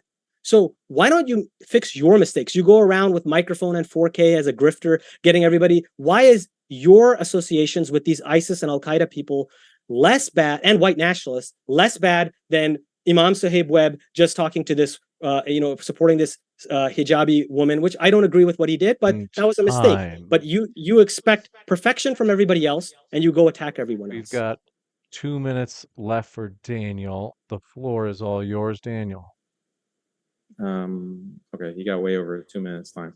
So let me explain why Muslim-Skeptic or Alasna are non-profits. Because when you are a non-profit, you have to abide by certain regulations, which includes disclosing the legal names of the people who are volunteering for you or working for you, not volunteering, but the people who are on your payroll. So we have people on our payroll that don't want to be doxxed by the likes of an oink oink pig like you, Javad. We don't want to be, look at what you did to me in this stream. You're posting pictures of my children. So for the safety of everyone who is involved with Muslim-Skeptic, from pigs like you, we cannot be a nonprofit. That's just the nature of the kind of work that Muslim-Skeptic does. That's the thing. When you want to defend Islam against people like you, feds like you, it is not easy work. And there are a lot of dangers to you and your family for defending traditional Islam, because you have this war on terror. You have a Fed organization like MPAC who puts people like you here to call other Muslims extremists and get them in trouble with their employers, with their academic institutions, with the law. So this is very risky, dangerous work because of this liberal regime, this hegemony that you are a part of. So this is why we cannot have this kind of nonprofit status. It would be great because we get all kinds of benefits for being nonprofit, but we can't even get those benefits because of people like you. As for race, you keep bringing up race. In those debates, I conceded the possibility that there is like race realism. This is not a racist position. We can't talk about anything like that. Sorry. Okay. So this is not like my a racist position. And then there was another point. Yeah, Ayatul Kursi recited. Well, lame excuse. You don't want. I'm fine. Like, just give me the second word of Ayatul Kursi. Can you give me the second word? Allah, I gave you the first word. What is the second word of Ayatul Kursi? Do you even know what Ayatul Kursi is? How many rakat in Surah Al-Fatiha, Jafed? How many rakat? Yeah. Oh, yeah. Shake your eyes. Like, How many You didn't rakat even in know. Surah You didn't Al-Fatiha? even. What is You ayatul? did, What is the Arabic word for debate? What is the You Arabic didn't- word for debate? Mhm. Can you tell me Hold that on, since I you're an gotta- Arabic You- master? I think- What's the hold on, Arabic just word to- for debate? What is the Arabic You- word you- for debate? you- What's the second dude. word of Ayatul Kursi? Go ahead Dude, and tell me. we are What's the second engaged word in of jadal, what is the okay? second? What is no jadal gonna is not the jump word. into- What is Yeah, it the is. Arabic word Yeah. for Okay. debate? So you're not here. It starts with a meme. You don't. You don't. What is it? Okay. We're gonna jump into the Q&A. I Daniel, hate to do this, Daniel, guys. Munadara. you We did have not to. even Munadara. know. You did We not must. even know. Arabic, you I hate ignoramus. to do this to Learn you guys, Arabic. but I've got to mute both of you. And I hate to do that. I know that you want to respond, Javad. During the Q&A, we'll give you a chance where you'll be able to do that. Just tack it on the end of your answer to a different question. That's my recommendation. But I do have to go into the Q&A because we have limited time. So I'm going to unmute both of you guys, trusting you'll let me read these questions.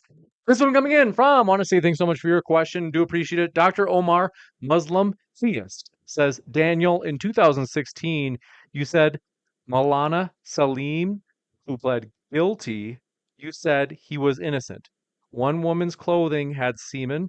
I don't know if the analysis of the semen was published. Do you now apologize to those women? Yes or no? Maulana Salim is a great scholar. These deviants, people like Jafed, tried to frame him. He pled guilty. Why? Because it was a plea agreement. He's in his old age, and he had to agree to that because people like Jafed were blackmailing him. If you go to Muslim-Skeptic, I'm very proud of that article, alhamdulillah, that I got the opportunity to defend this great scholar, Maulana Salim, Abdullah Salim, one of the forerunners of Islam in America, and has one of the biggest Islamic madrasas in America. So mashallah, he is a great scholar. I will defend him to this day. The people who smeared him, they'll be held accountable by Allah. And yeah, the whole case was a hatchet job. And I showed that through analysis of the actual court records. This was an embarrassment. It was a hit job. He served no time in prison. So people like Jafed hate traditionalists. They want to get them in trouble with the law. This is a blatant lie, slander. I never said anything about this scholar. I don't even know this case. So that people like Jafed. Yeah, people no, like you said Jafed. no. You were clearly implying. This is the way you use dishonesty, right? People like You oink oink pig. This is Hey, what this is gonna smear take a is. billion years This is for what a us to smear get through is. the Q&A Dishonest Dan. if we so have just shut this up, much. I hate to do Dishonest this, but Dan. By association and affiliation, that's Daniel's hit job Oink, against oink, everybody. pig. All we're gonna these, jump. all We're these. gonna jump Yeah, you're the into oink, the oink. next oink, oink. question. You're the oink. This one from El Arante says, Assalamu alaikum, brothers. You are both Muslims, just putting it out there. Just gently sliding it out there. Good luck, Daniel, and good luck, Javad. Yours truly, compassionate Imam fan.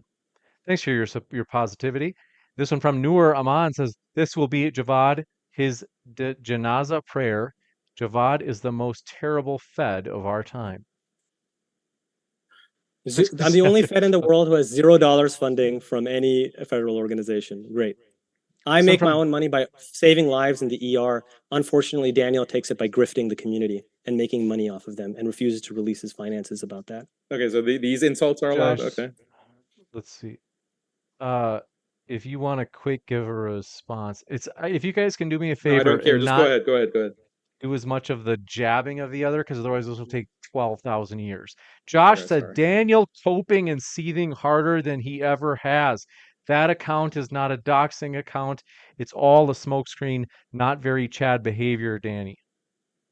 Yeah, it is. So doxing means that you present private pictures, like family pictures. It's these that trolls. Account didn't do that. It's these trolls that go through Facebook and they try to find any kind of picture that doesn't have a privacy setting, and they say, "Oh, see, this is a public picture," and then they post it and they say, "Oh, see, this is not doxing." That's not what doxing. That's not all that doxing is. Doxing can be taking your personal family photos, because I don't talk about my family. I don't post my wife wears niqab on all channels, and does she wear it in real life? Does she wear it in real life everywhere? I must. Does she wear it in real life everywhere? Yes or no? Let me finish my answer to your question. Okay, so just like many Muslim women who they may not wear hijab in their youth, and then they take on the hijab. They might not wear niqab at certain points, and they adopt it later. So this is just, I acknowledge But does she wear that. it now I everywhere? Does she acknowledge, wear it I now acknowledge everywhere? now, I acknowledge now that my wife has Who's taken part up of these Alasna. practices. Yeah, part No, of does Alasna. she? So she wears why are you? This is niqab not everywhere now. Q&A for She you and wears me. she wears niqab everywhere she goes now. Yeah, if she's in front of men and she's mixing because she has to go to a This is a grocery lie. store, or she has to go to a I must go to the public next place one. like that. Yeah. Elorante says the moderator showed up in a t-shirt because it's for a murder scene. Oh boy. All out war. I don't envy either gentleman. Good luck. Thanks for that. Bubblegum Gun says, hey James, you want to show people our emails? Yes, you should show them our emails to embarrass yourself. I seriously don't care. Show them. Elorante says, ladies, calm down. Let's go. All right. Anyway, Holy Humanist says, Nuria Khan, your old buddy Daniel.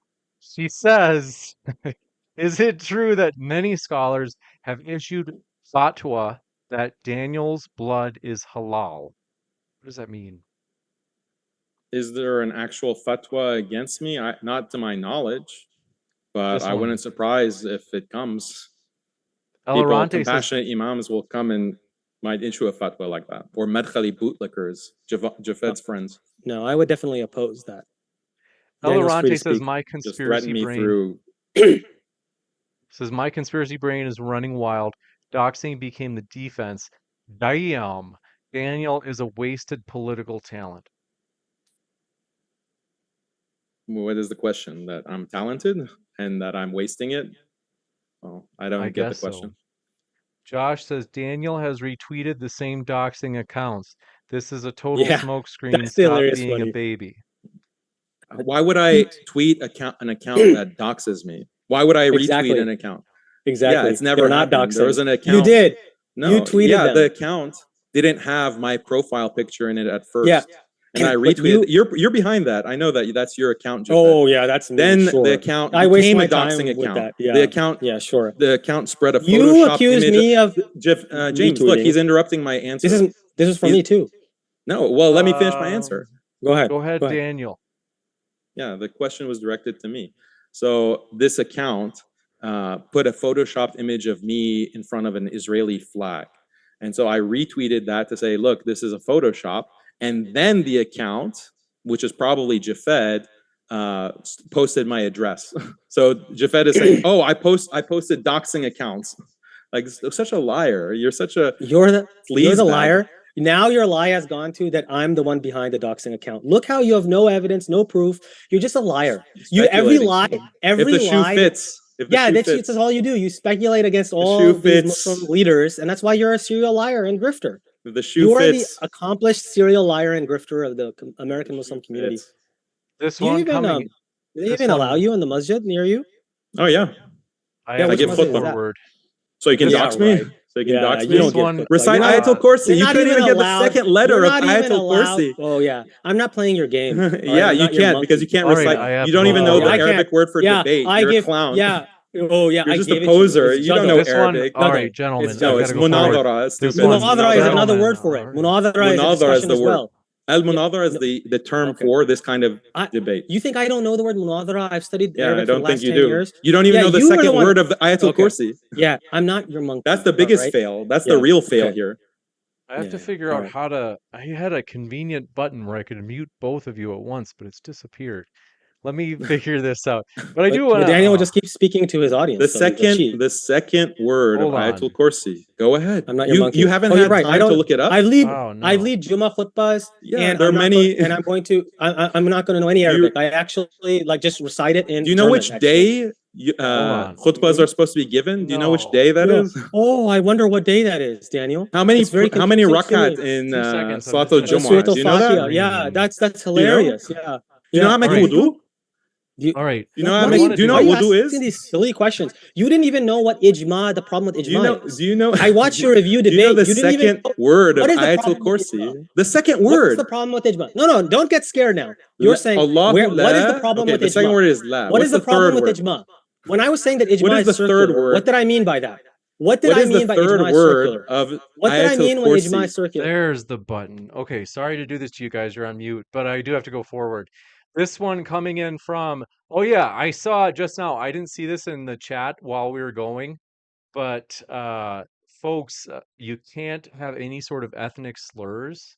So I'm gonna have to ban those accounts that used it. And then mods, if you see the word PAKI in the chat, I just looked it up. That's ethnic slur. If you didn't know that, it's not just an abbreviation. So we want to mute those. We're going to delete those people. So for real, folks, like we don't have any lenience with that. So Alarante says, I want my money back. It's a debate rule of engagement.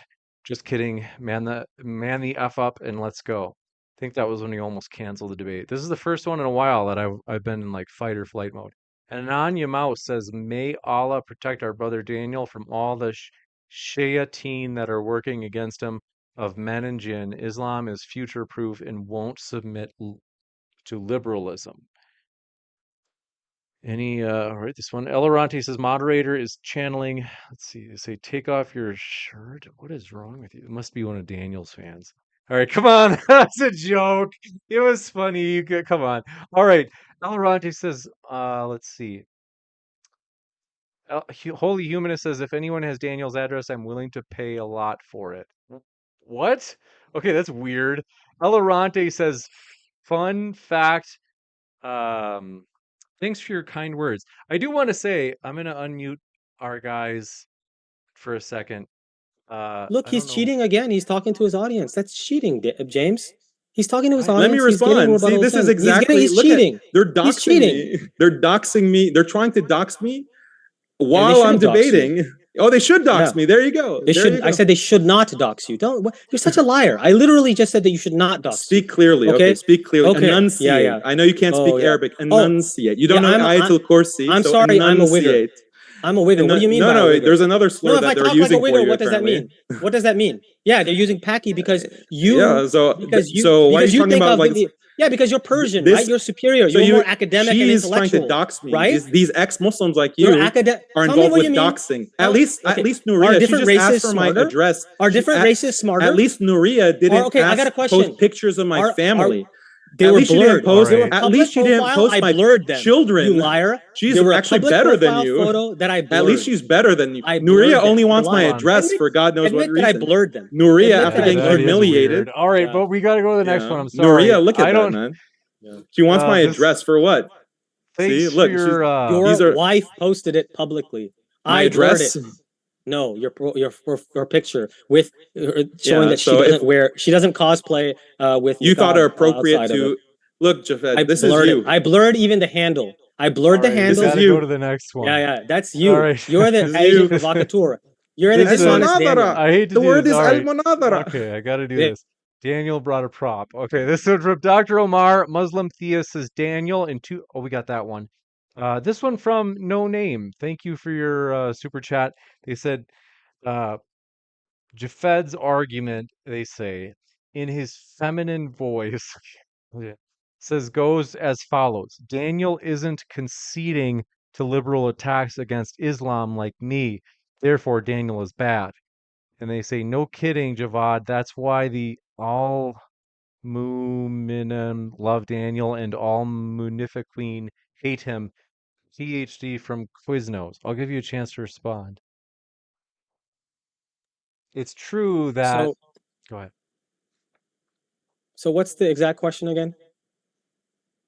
I mean, is there a question there? They're saying that in a lot more words, they're saying that you're saying that Daniel isn't conceding to liberal attacks against Islam. I mean, that hasn't been my attack against him in this entire discussion. I even conceded at the very beginning that the people watching this might think that my religious views are completely anathema to them. I'm okay with that. I'm okay being an academic and an Islamic intellectual in a university setting where people don't want to listen to my views. That's okay. There are going to be a small minority that do, and I'm okay with that.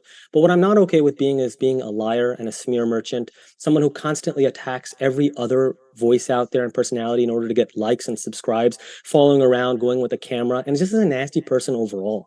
I mean, you are a nasty person who name calls. You're like Trump. You're creative like Trump. You have like Jahil North and all these names that you come up with. I mean, this is just completely silly.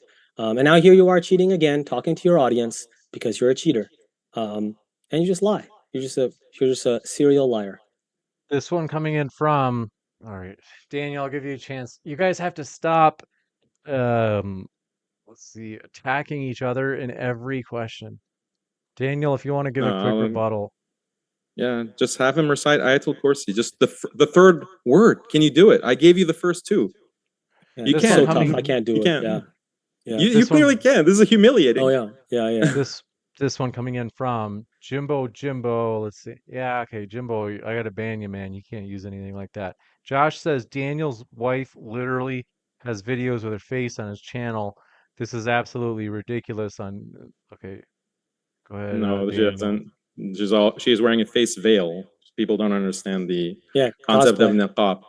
Cosplay. You guys pretend to be religious. You Yeah, actually we pretend. send. You don't even know your Ayatul entire- Kursi. You call yourself an you- Islamic oh, yeah. scholar. You call Oh, yourself yeah. Islamic scholar. Yeah. You know how You many think rakat? that- How yeah. many rakat are in Surah Al-Fatiha, Javed? Oh yeah, that's a great question. I wonder Yeah, how many can you rakat answer are it? in. Oh yeah, I wonder how many rakat are in wudu. Yeah, right? can you? Like, yeah, I mean, can you yeah, answer that? answer Those it. are relevant Oh, for okay. someone who doesn't I know must move on. what surah. Right. What This surah one. You don't is even know. Ayatul Okay, then Kursi tell me in? this. What No, then surah? tell me this. What surah hate is to Tell me Ayatul this. Kursi in? Tell Sorry to you guys, I hate to do this. Jimbo says, we got the Elarante says, Javad, please be balanced. Don't go overboard. I don't know what they are referring to. Jimbo,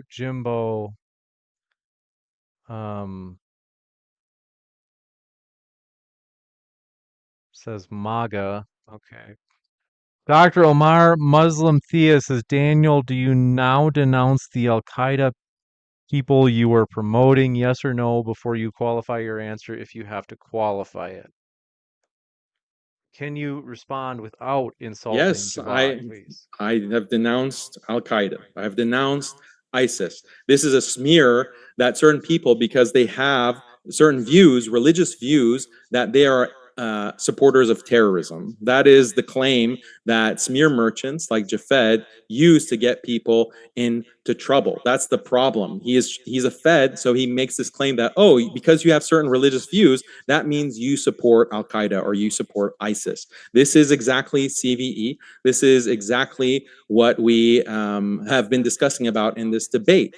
So Javad continues to smear. I got it. Without Javad being insulted. Okay. I do want to just Javad, are you sure? I mean, we've got a lot of questions. Do you have to like 10 seconds of a rebuttal? Do you want to do like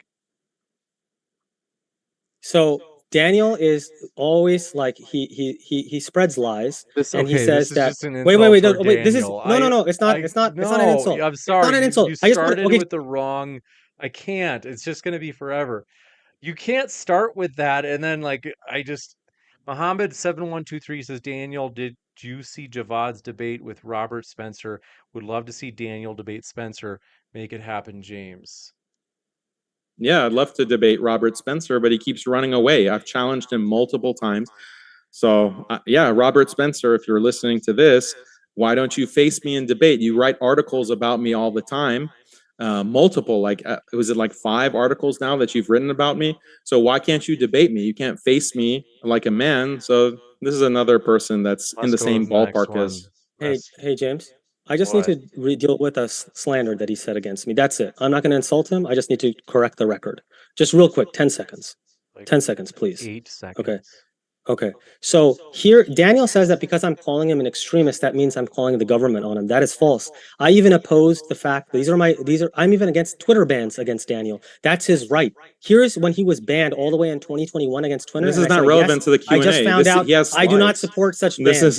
You just said it right now. These are and I said, however, this does not involve not your crimes. presentation. I consider, for example, this is not your presentation. Yet as far as I know, he has not committed any crime or call to that. In fact, one of his videos with Mo Hijab, he seemed uncomfortable when Hijab was suggesting that. Therefore, I would not only report someone like I would not only he's reading it like a written statement. But I would Q&A. 10 seconds is passed. 10 seconds is But this is a big lie. This is a big lie that you're saying. saying. Just because I call you an extremist doesn't mean that I'm saying that you should get arrested. All right, this one from Bubblegum Gun says, Javad, what's objectively wrong with terrorism? I don't care about your opinion. Tell me an objective argument. Else this all whining that Daniel isn't LGBT. I don't understand the question, but as far as what's wrong with terrorism. It goes against both scripturally and from a reason-based perspective. We have reasons to obviously be opposed to that terrorism, as well as waging wars of aggression and this sort of thing. I mean, that's all I could say to that. That's a long question. That's a long answer if I wanted to give that. I don't think it's really relevant either. One quick question that I still don't understand, something that escapes me still. Was there an accusation that Daniel was that him and his wife went to a gay bar at the start of the debate? What was that? No, no, What, how did that I was get a that? hypothetical. That was a Oh, okay. hypothetical. We were saying that Okay. if I I was was making a okay, hypothetical that gotcha. if we Gotcha. found a I'm not picture, trying to make yeah, a point. I was like, why did that come up? I was like, was that an accusation? Elorante says, I think I am going to Gish Gallop away from here soon. This is a high school fight. Wow. Which is long overdue. We Elorante need is a to end the simp. beef. Elorante is a simp. You need to be a these are the, Chad like James. these are the names Thank that he you, uses for Daniel, everybody. for Name this. calling. This one, the super sticker. Thanks, Ronnie Al Sanan. Seriously, we appreciate your support. As well as Mr. Uptight says, James, a woman with face veil may take off her face veil when she is with close family. Showing a family pic without knowing the context is doxing. We've gone over this like a Public billion times. public profile. Um, let's see. Elorante says, taste of what? Taste of Daniel James. He is one of a kind, bro. What does that mean? Elorante says no slides, no debate. All right. Shizu Hiwajima says feels like both sides are angling for some advantage, and since neither side can get it, both refuse to engage. This was during the phase of the debate where we were debating on whether or not whether or not his slides would show. Minecraft player says this needs Subway Surfers in corner. Too boring. Subway Surfers? Is that a new thing? Let's see. Valorante says karma. Omar Suleiman's prayers answered. Who's that? What does this mean? You guys know? He's the he's the guy that Daniel used to work for and has then started smearing after he left. Yeah, smearing with Oh, facts and video evidence. And That you didn't say Bubble. anything when you were there. Jafed seems like he's helping you, Jafed.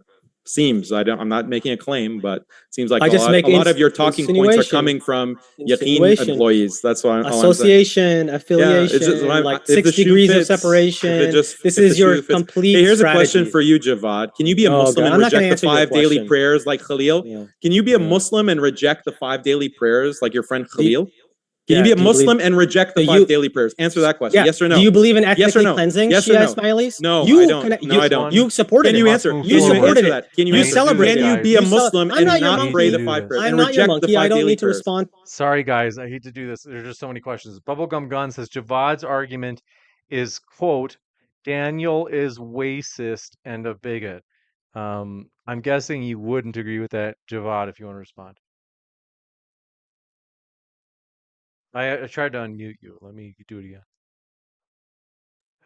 So I think Daniel's grift has made him grift in different extremist directions. I can't say I know what he ideologically believes because a lot of it is grift, and that grift means that he goes towards Islamic extremists on the one hand, and then white nationalists on the other. And you can just watch his interviews with his love talks with those three white nationalists, in which he didn't even need to have a debate moderator. So what kind of debate was it? And they all said it was a friendly conversation, and they enjoyed it.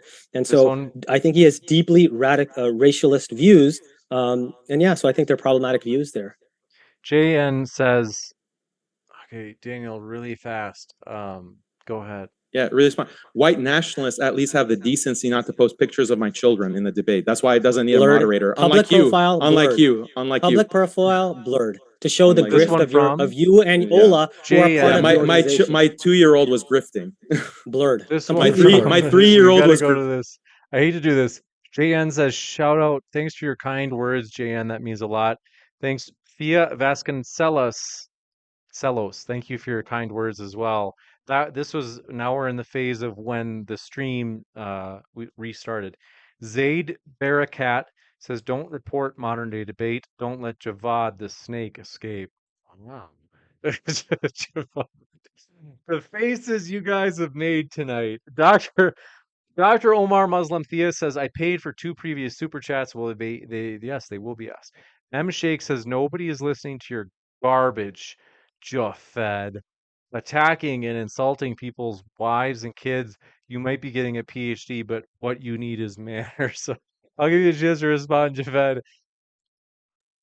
I never attacked his kids. Javad, I'm sorry. Yeah, that's he's dishonest. Dan likes to name call, and he name calls imams, muftis. He actually calls Yasser Qadi Yasser. Like Sheikh Yasser Qadi calls him Yasser. Imam Umar Suleimani calls him Umar. He's a very disrespectful man, at first name basis with everyone. But I never ever insulted his kids. I did say that his wife is a fraud, but that's because she's part of Alasna, part and parcel. In fact, she's a key part of all of this. So she's part of the organization. And so, yeah, I do call out that they cosplay Islam. They don't live this real life. Why doesn't he move to Afghanistan? Why not? Why don't you pick up and move to Afghanistan? If your family's not moving, then leave them. You're in Darul Kufr right now. Leave. Stand up to your beliefs and go. This one from. Also, we put a new poll in the chat.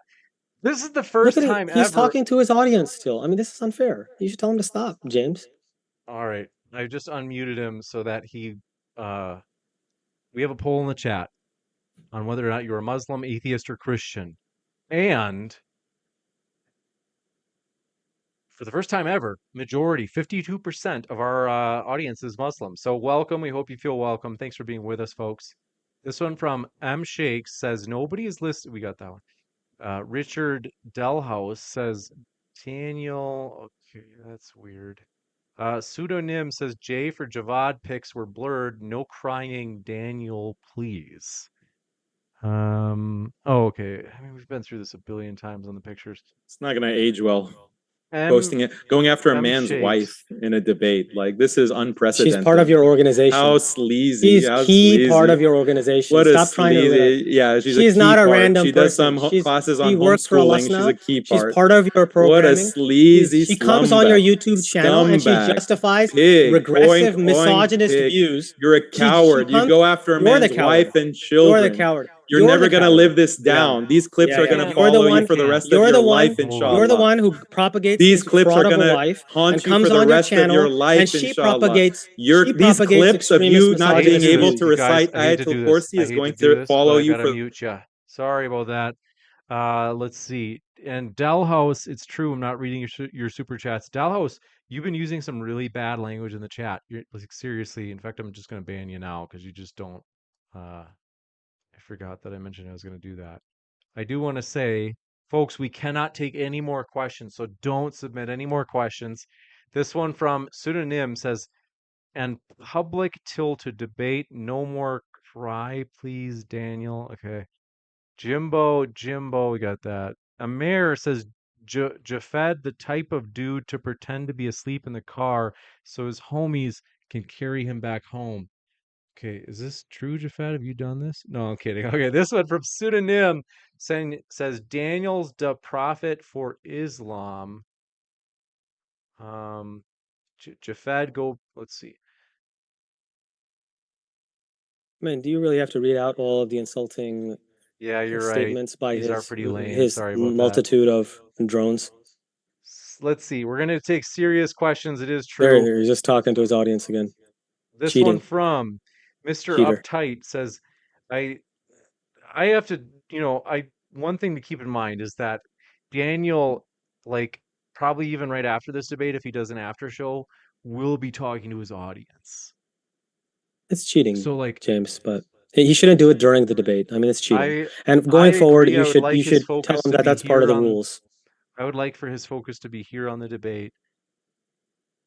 But let's go to the next one. PHX576 says, Jafeta, let's see, why? So, yeah, I do want to say, folks, if you sent in a super chat that just calls Javad Jafed, like that's not very meaningful. We're looking for meaningful questions, as well as if you say, blah blah blah, and Daniel is XYZ, Dan Fed or whatever. Mr. Uptight says, uh, Javad made Daniel's wife's name public. If his argument is that she is part of the organization and therefore fair game, he should show where she herself made it public. Would Javad be okay with his wife's name being shared publicly? If she was a part of the organization and promoted on the YouTube channel, she's literally a YouTube host. She promotes she actually is the one that he uses to justify his misogyny. And they propagate this conservative fundamentalist form of Islam on women, women hating interpretation that is justified by her. So she's key and part, she could have been in this debate, in fact. You should actually bring her in this debate. She sits next to you on the YouTube. If she had nothing to do with your YouTube, that wouldn't be, I wouldn't mention that at all, but she's literally on your YouTube. So why don't you bring her in? Why don't you bring her in and talk about, like, you do that anyways, and she used her to justify these kind of misogynistic red pill ideology. You need to do that, right? So this is just a tactic because he lost the debate. He lost the previous debates. And so he's desperately trying to salvage things now. And I'm just trying to show the cognitive dissonance of they live one way. They literally preach that don't go to school for education, and yet she's Harvard educated, and they advertise that she's Harvard educated, and they monetize that. That's the hypocrisy. This one from Tarantula, Mr. James, your thoughts on Islam from these debates? Well, tonight's wasn't really on Islam, so I don't. It's hard to. I mean, there were some still things talking related and to cheating. Islam, but this one from. So long story short, tonight it was hard to. They're just only indirectly related. This one from Dr. Omar, Muslim theist, says Daniel, a woman who had accused Maulana Salim of molesting her. Maulana Salim pled guilty. 3 more women said they were molested. You supported Maulana Salim, though. Do you now apologize to the women? Yeah, so he did dox my wife because my organization does not have my wife's name on the website or on any documents. He's doxed a public my figure wife on YouTube. She's a public figure on YouTube. I'm a public figure too. Does that mean you can go through my legal name and my record? That's doxing. That's the definition of doxing. Why would that be doxing? You said her legal name. You doxed. This is not for you to respond to. This is just a point to responding to your previous claim when I was muted by James. So then, as for the question, Maulana Salim, yeah, anyone can claim to be molested. You know, this is the grift of feminism. And we saw so many false accusations throughout the past, 6 years, 7 years with this Me Too frenzy, many proven false accusations. So if you are a figure of prominence within a community, you become a target for false accusations. So if someone falsely accused or someone accuses Jafed of raping them or molesting them, maybe like in the ER, then would we just believe that Jafed has molested a 2-year-old or a 3-year-old? Would we accept that Jafed has been raping babies in the ER? No, we would say, where's the evidence? That's how we would approach it. So I don't accept if someone claimed that Jafed, literally on the Harvard Crimson website. It's literally on the Harvard Crimson website. You can have multiple. All right, I hate to do this, you guys, but we just got so many questions. Dr. Omar, we got that one. Oh, actually, it's the second one. Dr. Omar, Muslim theist, says you, Daniel, have been accused of supporting Al-Qaeda supporters in this debate. Do you now condemn those individuals, yes or no, before you qualify if your answer, if you want to qualify? Give you a chance to respond on whether or not you still support. They say I have condemned Al-Qaeda. I've condemned ISIS. These individuals are being smeared as Al-Qaeda supporters. Show the evidence. Jafed didn't show any evidence. He just made claims. He just cited these YouTube smearmongers. They call me an ISIS supporter. Jafed calls me an ISIS supporter. So this is when I've clearly condemned ISIS. So this is the smearing. This one from Chocolate Walla says, Harris Turin, MPAC's DC director, was literally seeking a job with Homeland Security. Later, he took a job at the org that formed CVE. Javad, I think that they're trying to insinuate that you're a Fed. Am I right? Yeah, again, it's by association and affiliation, right? So 6 steps. So I need to be responsible for everything that MPAC did ever since the start of it being an organization. And meanwhile, Daniel has no responsibility for the things that he accuses his own organization later, once he's fired and going against them, for his own grift. This is a double standard. The events happened while you were there at Yakin. Meanwhile, I was nowhere near MPAC when those things happened. All right. So this is a big double standard. Now, as far as them being involved in, I already told you they were involved in CVE to say that let's get rid of those aspects that are bad. Now, you can disagree with that, but it's not policing, surveilling, and all that kind of stuff that Daniel. So he's a smearmonger and liar.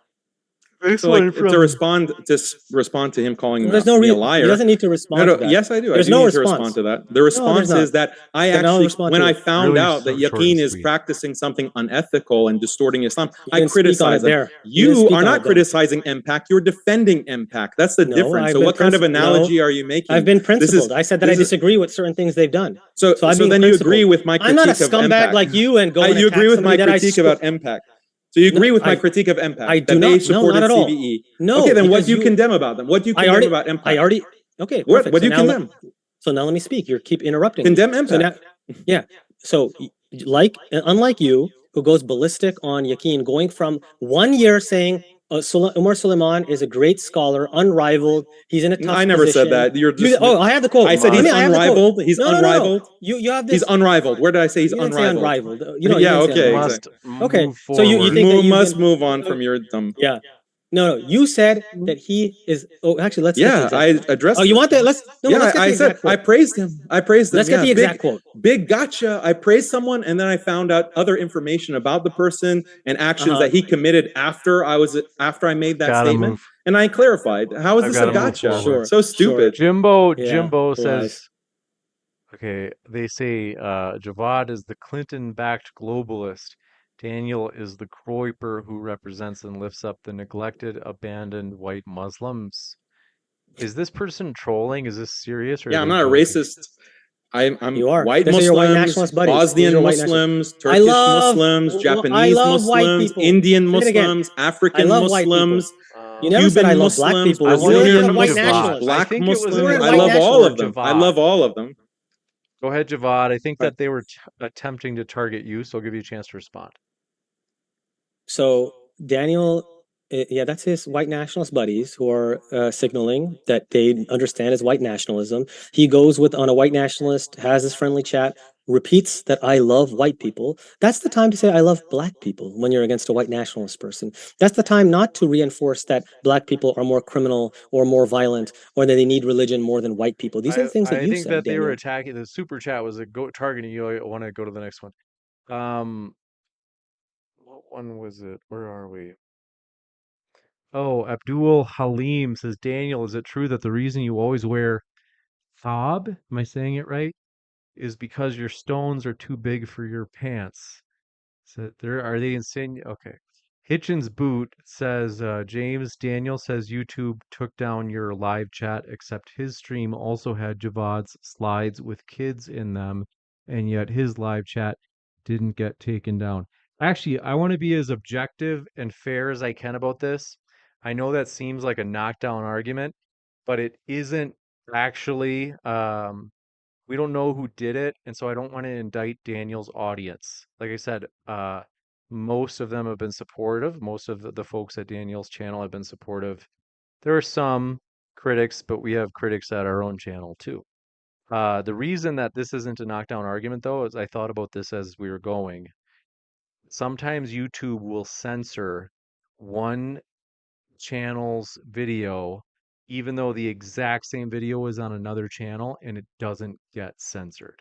So it could be, in other words, you might be thinking like, oh, if it was YouTube, then they would have taken down Daniel's live chat too. Well, not necessarily, because actually it's happened before where YouTube demonetized one of Daniel's debates that he live streamed for Modern Day Debate, but they didn't demonetize Modern Day Debate. So it's just want to be clear and not indict anybody when we don't know the answer. Elorante says, package Dr. Javad and Brother Daniel and send them to Mars. I'm just kidding. Good heat, gentlemen. Kudos to you both, sacrificing your mental health for us. It's not easy. Islam left the chat. I don't know what that means.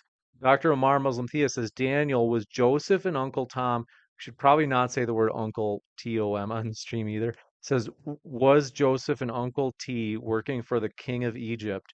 Yes or no?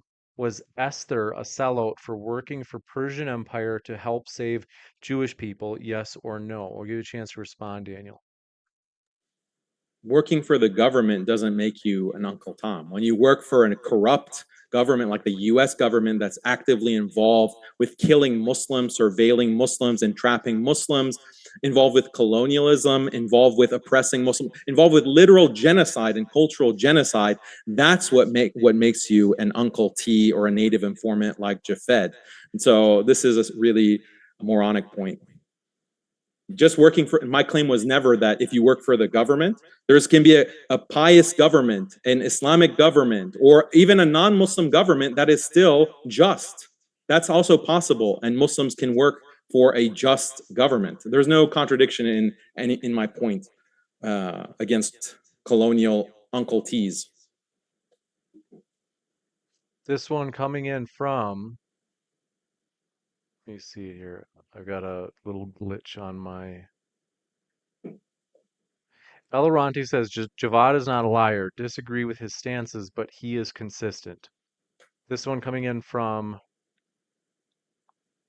Sahid Lifam says people keep sending super chats that Javad should recite Ayat al-Kursi for this to be covered in the Q&A.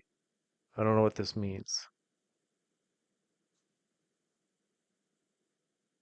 This one from Abdul Halim. Go ahead. James, I need to respond to what he said last, because that if your government is corrupt, so corrupt that you can't work for that government to stop its policy. So if a government is corrupt and oppressing your Muslims, just like Esther example that person literally gave you, that's a reason to work with them and try to stop that harm. And that's exactly what MPAC has done.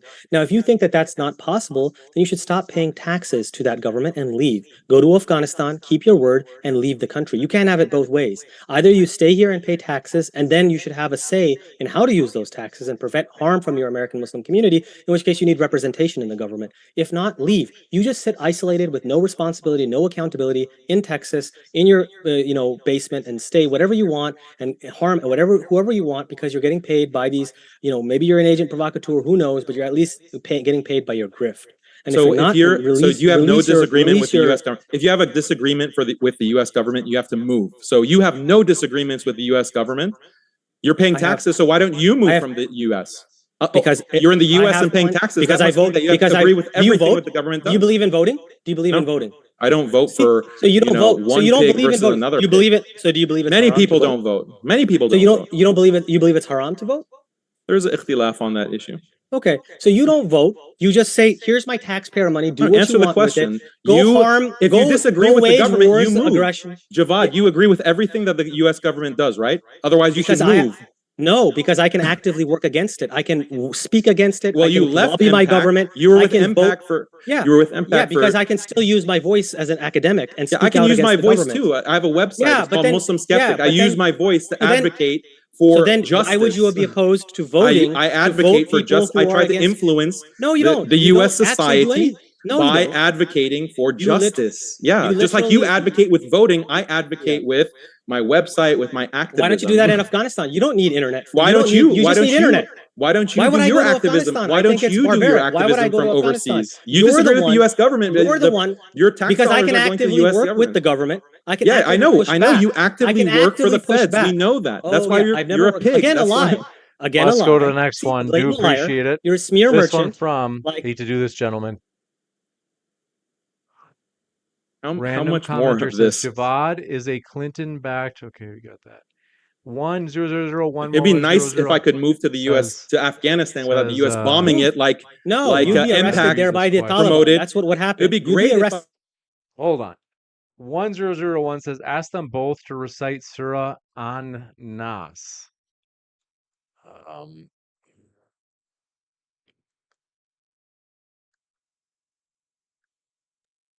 Javad, do you feel like doing this? Yeah, go ahead, Javad.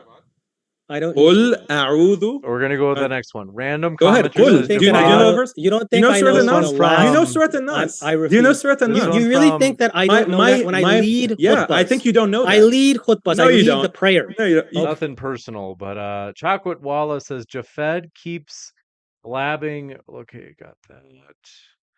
Famo says Javad We got like basically all of the same over and over. Dr. Amar, Muslim theist, says Daniel is a liar, period. According to the Quran, liars will go to hell. Worst form of lying is slander, which Daniel does according to all. Supporters of liars like Daniel hurt their afterlife. Daniel will give you a chance to respond. Yeah, go watch the latest video on my channel with Sohaib Webb. He was also one of these liberals who accused me of lying about him, and I showed the receipts, and he had to run away. So Jafed at least has All right, we got the to go to the next testicular. one. This one from Chocolate Walla says, Jafed, you said MPAC was funded only by Muslim donors, but one of the biggest donors was the Tides Foundation. They push homosexual behavior in the Middle East. What about Prophet Lot's dawah? I'll give you a chance to respond. I never said that they are only funded by Muslims. I said they're not funded by the federal government, and my position specifically was funded by Muslim donors. That's what I said. So Daniel made the lie that I was funded. This is why he's dishonest. He could just say I was wrong and I lied, and you're fed for other reasons. He could say that, but he's not honest enough for that. So his claim was that you are funded directly by Homeland Security. That is false. You said that MPAC is paid by Homeland Security. That's where your salary comes from. That is false. So as far as the Tides Foundation, yes, they support things over there, but that doesn't mean that MPAC is supporting those things. Okay, just like Daniel has okay with allyship with white nationalists, he literally says that we should ally with you on what we agree on. Similarly, you can ally with people on the left. This is unfortunate that Daniel has shifted the entire discourse by his troll-like behavior and pushing everybody in the other direction. Okay, He himself insults, allies James. with you. What So you you're cutting fucking me pig? off You when I literally have a insult. pig. Daniel, You literally if have a wanna give pig that you're quick showing. response, Cry you about it. can, and then we'll go to the next one. Yeah, so this again is a misrepresentation of my claim.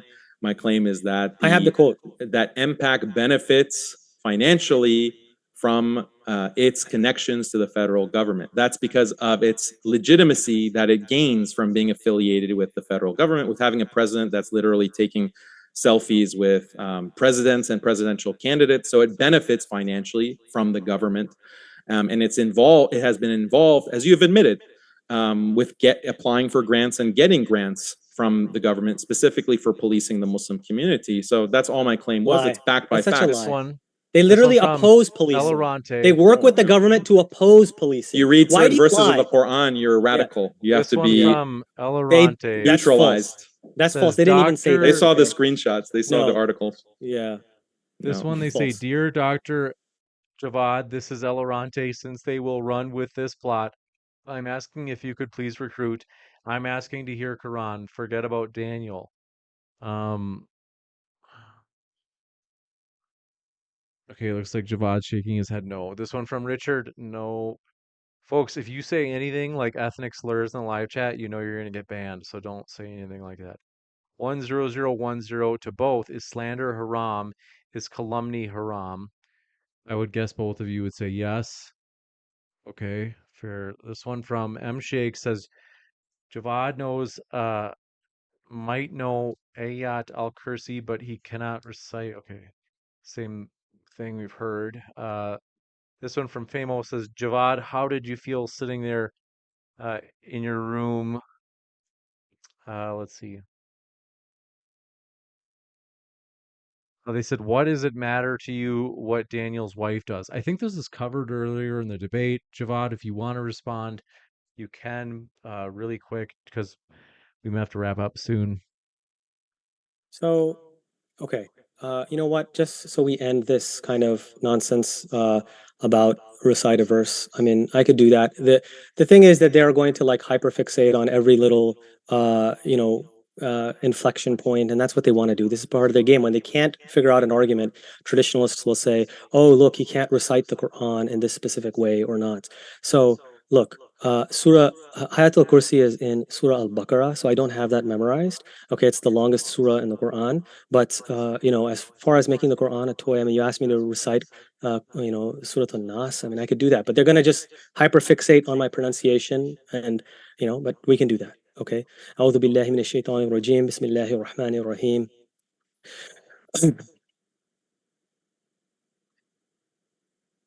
قل أعوذ برب الناس مالك الناس إله الناس من شر الوسواس الخناس الذي يوسوس في صدور الناس من الجنة والناس.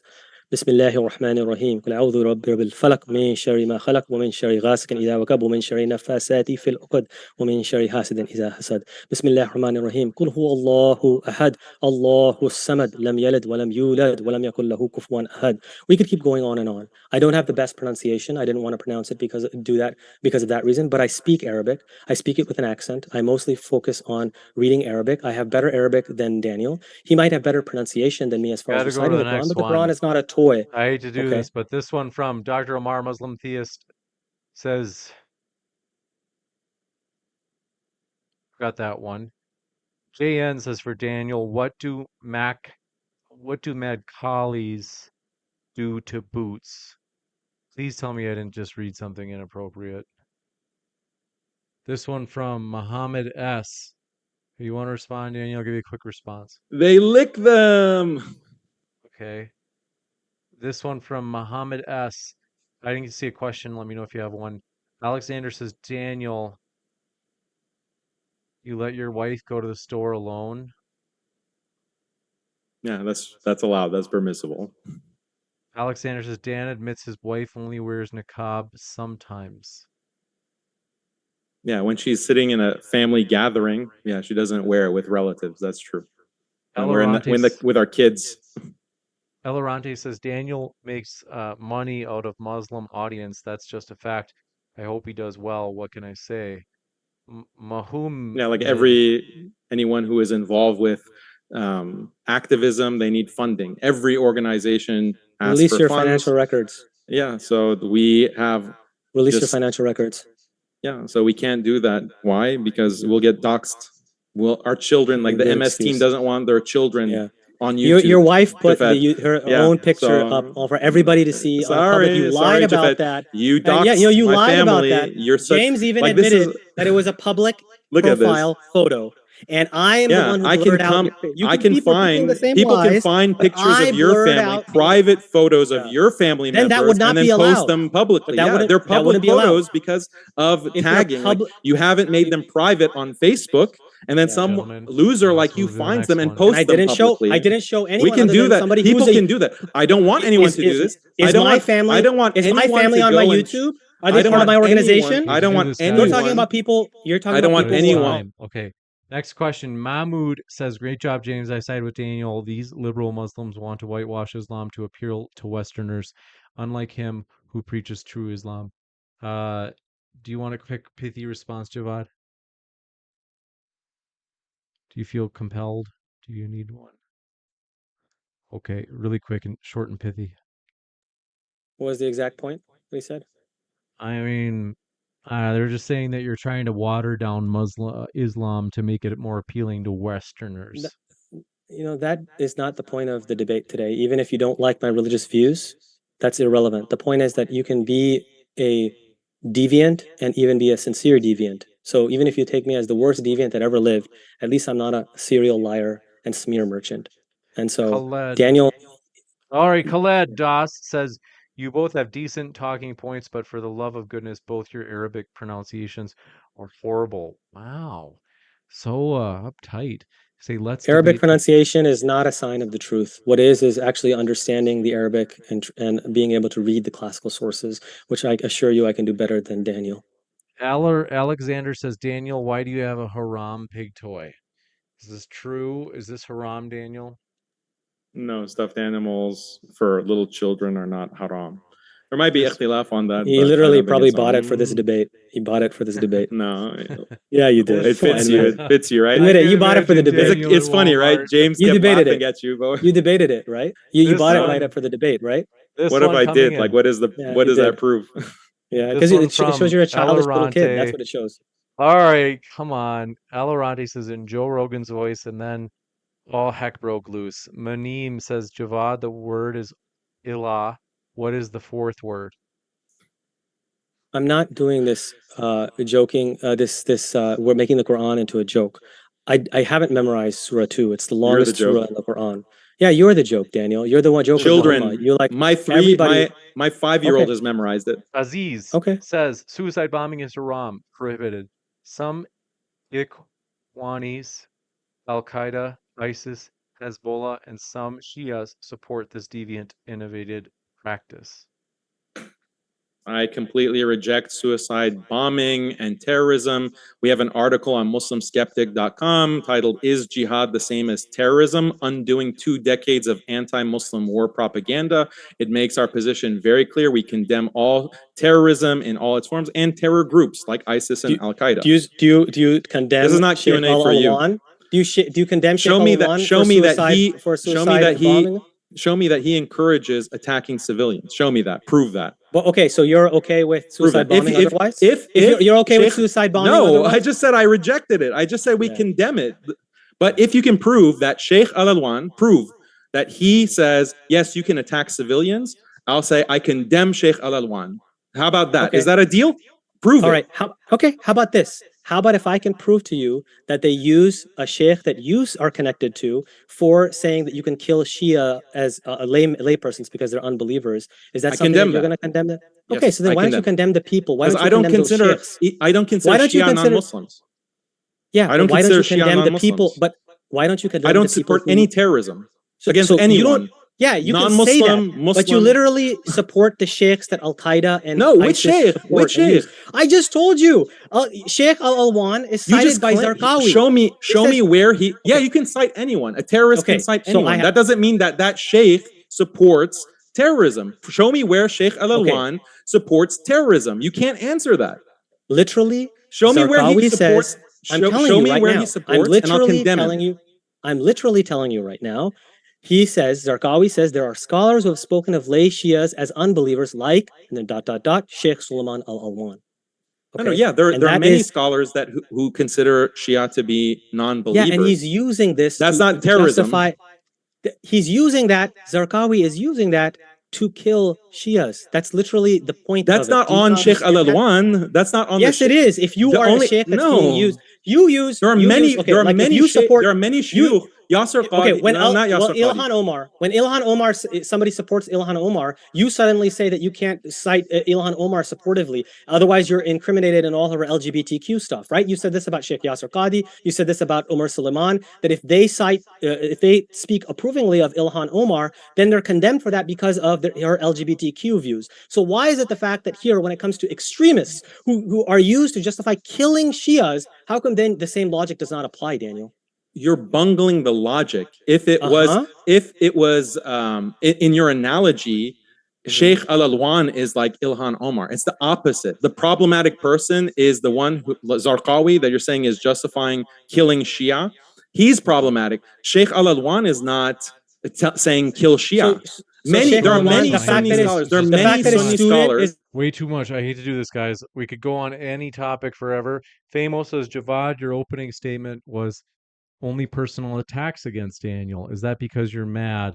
Give you a chance to respond. Yes, it was definitely a very personal debate that we had because Daniel attacks everyone personally. I didn't even want to have this debate. I just wanted to have the intellectual debate that we had last time. And if you compare my mannerisms in the last time, I never went personal last time. He's the one who continuously used name calling and insulting and childish behavior. And this time, I decided to reciprocate and act like him. Whether that's good or bad, we'll find out. But the reality is that we're exposing him for the grifter that he is. He's talking about Al-Alwan. His student is a 9/11 hijacker. He's brother-in-law to the leader of Al-Qaeda. None of this stuff is like relevant to Daniel. But it's like if you're associated with anyone that's even close to LGBTQ, oh my God, stay away. This one different from standards Josh. for Daniel. Josh says, Daniel, you exude very feminine energy. Mark Manley challenge you to a fight. Are you going to take it up, or do you think burning calories is haram? Give you a chance to respond. Who? I don't. Mark who? Manley. I mean, Daniel's holding up a stuffed pig and telling me it's personal. Give me a break. They say you call me a supporter of rape and pederasty. You are, but those are your views. Oh yeah, so that's not. Those are your views. I don't support rape and pederasty. You lying. You do. Scumbag. You justify. No, I don't. You literally were debating with Fareed. Yeah, so it's not personal. It's not personal, right? It's not personal. You can accuse me of being supporter of rape and pederasty. That's not personal. You're a rape apologist. By your views, you're a rape apologist. And you're a pig. Oink oink pig. Oink oink. But you can't. Oink oink. Thank you very much. This is what the debate has devolved to. This is what they say. Elaranti says Robert Spencer is actually Azamat from Borat. Okay. Zain Kazi says, question for Daniel. Omar Suleiman released a video being very clear against LGBT. Have you addressed this recent video? If not, why? Yeah, I haven't addressed it because I've been busy handling the trash, taking out the trash, but I will address it actually. So stay tuned for that. It's a great advertisement response to Omar Suleiman that's coming very soon, probably within a week or so, inshallah. This one from, quote, that brush behind Daniel. Like you named your YouTube account after Daniel. They say Javad's gay bar example is weird. Okay, thank you. This one, just for the record, no one is at a gay bar. Alexander says, why do you have a pig toy? Not very Islamic of you. I think you already responded to that. This one from Elarante says, Giga Daniel by a, let's see, okay. Random commenter says, Daniel times Nick. He represents neglected white Muslims. What is this about you and Nick Nick who? Fuentes? Oh, what about it? What They about him? say I Daniel criticized him. I X slammed him. Nick. Maybe like a Okay. debate. I'll debate This him. Elorante says, Daniel, bro, please give me my SIMP certificate in person. I am a physical therapist and Sambo sleep specialist from former Soviet Union. What does that mean? Syed Fashidoin says for Javad, why don't you grow a beard? Is that a Islam thing? Yep. Really? I didn't know that. I'll give you a For chance real to respond, Muslims. Javad. I just unmuted you. So I don't believe that growing a beard is about tells you about how virtuous you are. We believe in following the Prophet when it comes to his virtue. That's what the Quran, when it talks about him being an exemplar, the very next verse is talking about his bravery and his patience and his steadfastness. So that's what we believe. So for me, following the example of the Prophet Muhammad means that I don't support brutal and nasty things like sex, slavery, rape, conquest, child Must. marriage, these kind of things. Oof. Yeah, the That Daniel Prophet Horrible. does. had This one. concubines. The I hate Prophet to do ﷺ this, Yeah, had but he this freed. one's concubines. We from already had this debate. Yeah. We already had Yeah, this you debate, lost and it. you You Soban. lost. bungled that one You too. lost it. You didn't even Soban know. Hari Yeah. Talk says about my for kids. Talk about my wife. Yeah. Oh yeah. says Just for keep bringing it back to that, Javad. even though they were completely Yeah, blurred out. keep talking They about my Break. hold family. on. Yeah. They say Yeah. for Javad, do you Completely blurred denounce out. Aga Khan, who is well-known stooge of British? Oh, This good point. is again, they try to smear me, like his camp try to smear me. Sometimes they think I'm Ahmadi, sometimes they think I'm Ismaili, sometimes they think Hindu too. this is how Hindu, fine, this is how the fundamentalist brain thinks. But the reality is that I believe in loving people of all different religions, and I don't takfir them like Daniel does, and even fellow Muslims. So no, I'm not going to be here and be your stooge and condemn anyone or anything. And as far as Aga Khan the third, I mean, yeah, obviously they would be loyalist to the British based on the fact that people like Daniel would want to kill Ismailis. He justified I just genocide, ethnic cleansing. Again, I have the nope. tweet, Daniel. Where did I You where did I okay? I justify have it? so let Yeah, me get show. the tweet for you. These are Okay, your let's. lies. Where Oh did I yeah, say I really? justified Move genocide? forward. Show You that. don't plausible Show that. deniability always for Daniel. Show Just like that. the Show This that. what did you mean one, when you Show said that. bungee jumping Hey, of gays? What why were you don't you say saying when you were sallallahu saying alaihi about wasallam? when you were saying Why can't you put send salawat to the Prophet sallallahu alaihi because wasallam? Can you because pronounce I it? Can you because pronounce I praise on the believe this Prophet? I'm one, not Can you? I'm because Can I you? believe that I Sallallahu believe that alaihi respect. wasallam. Yeah, you believe Sallallahu the alaihi prop. wasallam. You hold literally were on, citing you Sallallahu guys, alaihi Christian I gotta do wasallam. warlords. this. Sorry Why to you do say this. Sallallahu alaihi sallallahu Oh wow. Gibrit Shwaga 2 says to both, what's the meaning of salat in the Quran? Which is the root word? Go ahead, Javad first. So while Daniel pronounces sallallahu alaihi wasallam, he simultaneously uses Christian early accounts that he is a warlord, and those also said that he was a demon possessed, and he's using those sources to know about the prophet. I, on the other hand, respect the prophet and try to clear his good name from the filth that Daniel and his kind attribute to the prophet. And so that's the reality. So I don't consider the prophet to be a warlord like Daniel does. This He's using one Christian from sources for that. Gibrit. Oh, Daniel, did you want to respond to that? Wait, what was the question? The root word for salat in the Quran. What's the meaning of salat? It's a connection, sila. This one from Corvo Adams says, question for Javad. You led Khutbah, but didn't memorize Ayat al-Kursi. We've already been over that. Abu Abdullah says, Javad, Masha Allah, Javad. Your recitation moved me. Are they being sincere? Yeah. This one I have from no idea. I mean, my Truth recitation Speaker. is not the absolute worst. It's not the He best, and I don't impressed claim that. me. I was Hold on. impressed. I didn't think he Okay. knew the Truth. three Yeah, because quotes. I was impressed. This is a lot. This is a lie Mashallah, by you are a This real is scholar. slander. You're a real you scholar. what are your Javad. traditional? You recited the give three me your quotes. ijazat. Give me your three ijazat. quotes, amazing. Give me your ijazat. No. I was really For impressed. me, I'm not being me, sarcastic. what? I'm Tell me not about your Tufts sarcastic, degree Javad. that I'm you not being. couldn't do. You guys just talk at the same time. Hold on. I'm sorry, but Truth Speaker says, Daniel, is there any action of the U.S. government that would be egregious enough for you to do hijrah? Are you relying on them for protection from them? Go ahead, Daniel. Are you going to do some hijrah soon? Hijra means to emigrate out of the country.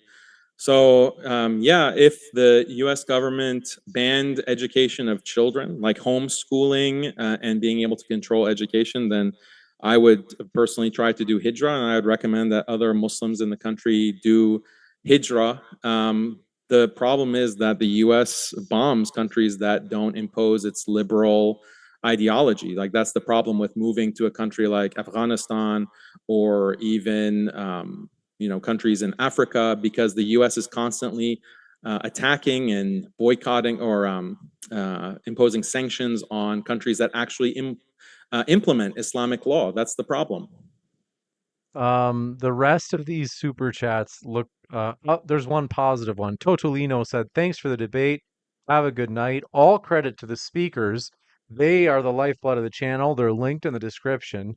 You can certainly hear more from them. Thanks for your positivity, Totolino." The rest of them are basically just people calling both of you bad names. So not very productive to read. We're going to go into the next section, which is 15. Oh, we got that one. 10-minute closing. So 10 or this 5? it's 10 is what I have. So Oh, wow. unless there's an email that's different, that's what I've got here. So what we're going to do is first, let me just fix my screen, and then I'm going to hand it over to Javad went first. So we're going to have him go first for the closings. Javad, I've got the timer set for you. The floor is all yours. Okay, just 1 second, please. All right, I'm ready to begin if you're ready. Ready. And if I could get a 2-minute or 1-minute warning, please. Thank you. Deal. All right, I'm going to begin now. All right, thank you so much.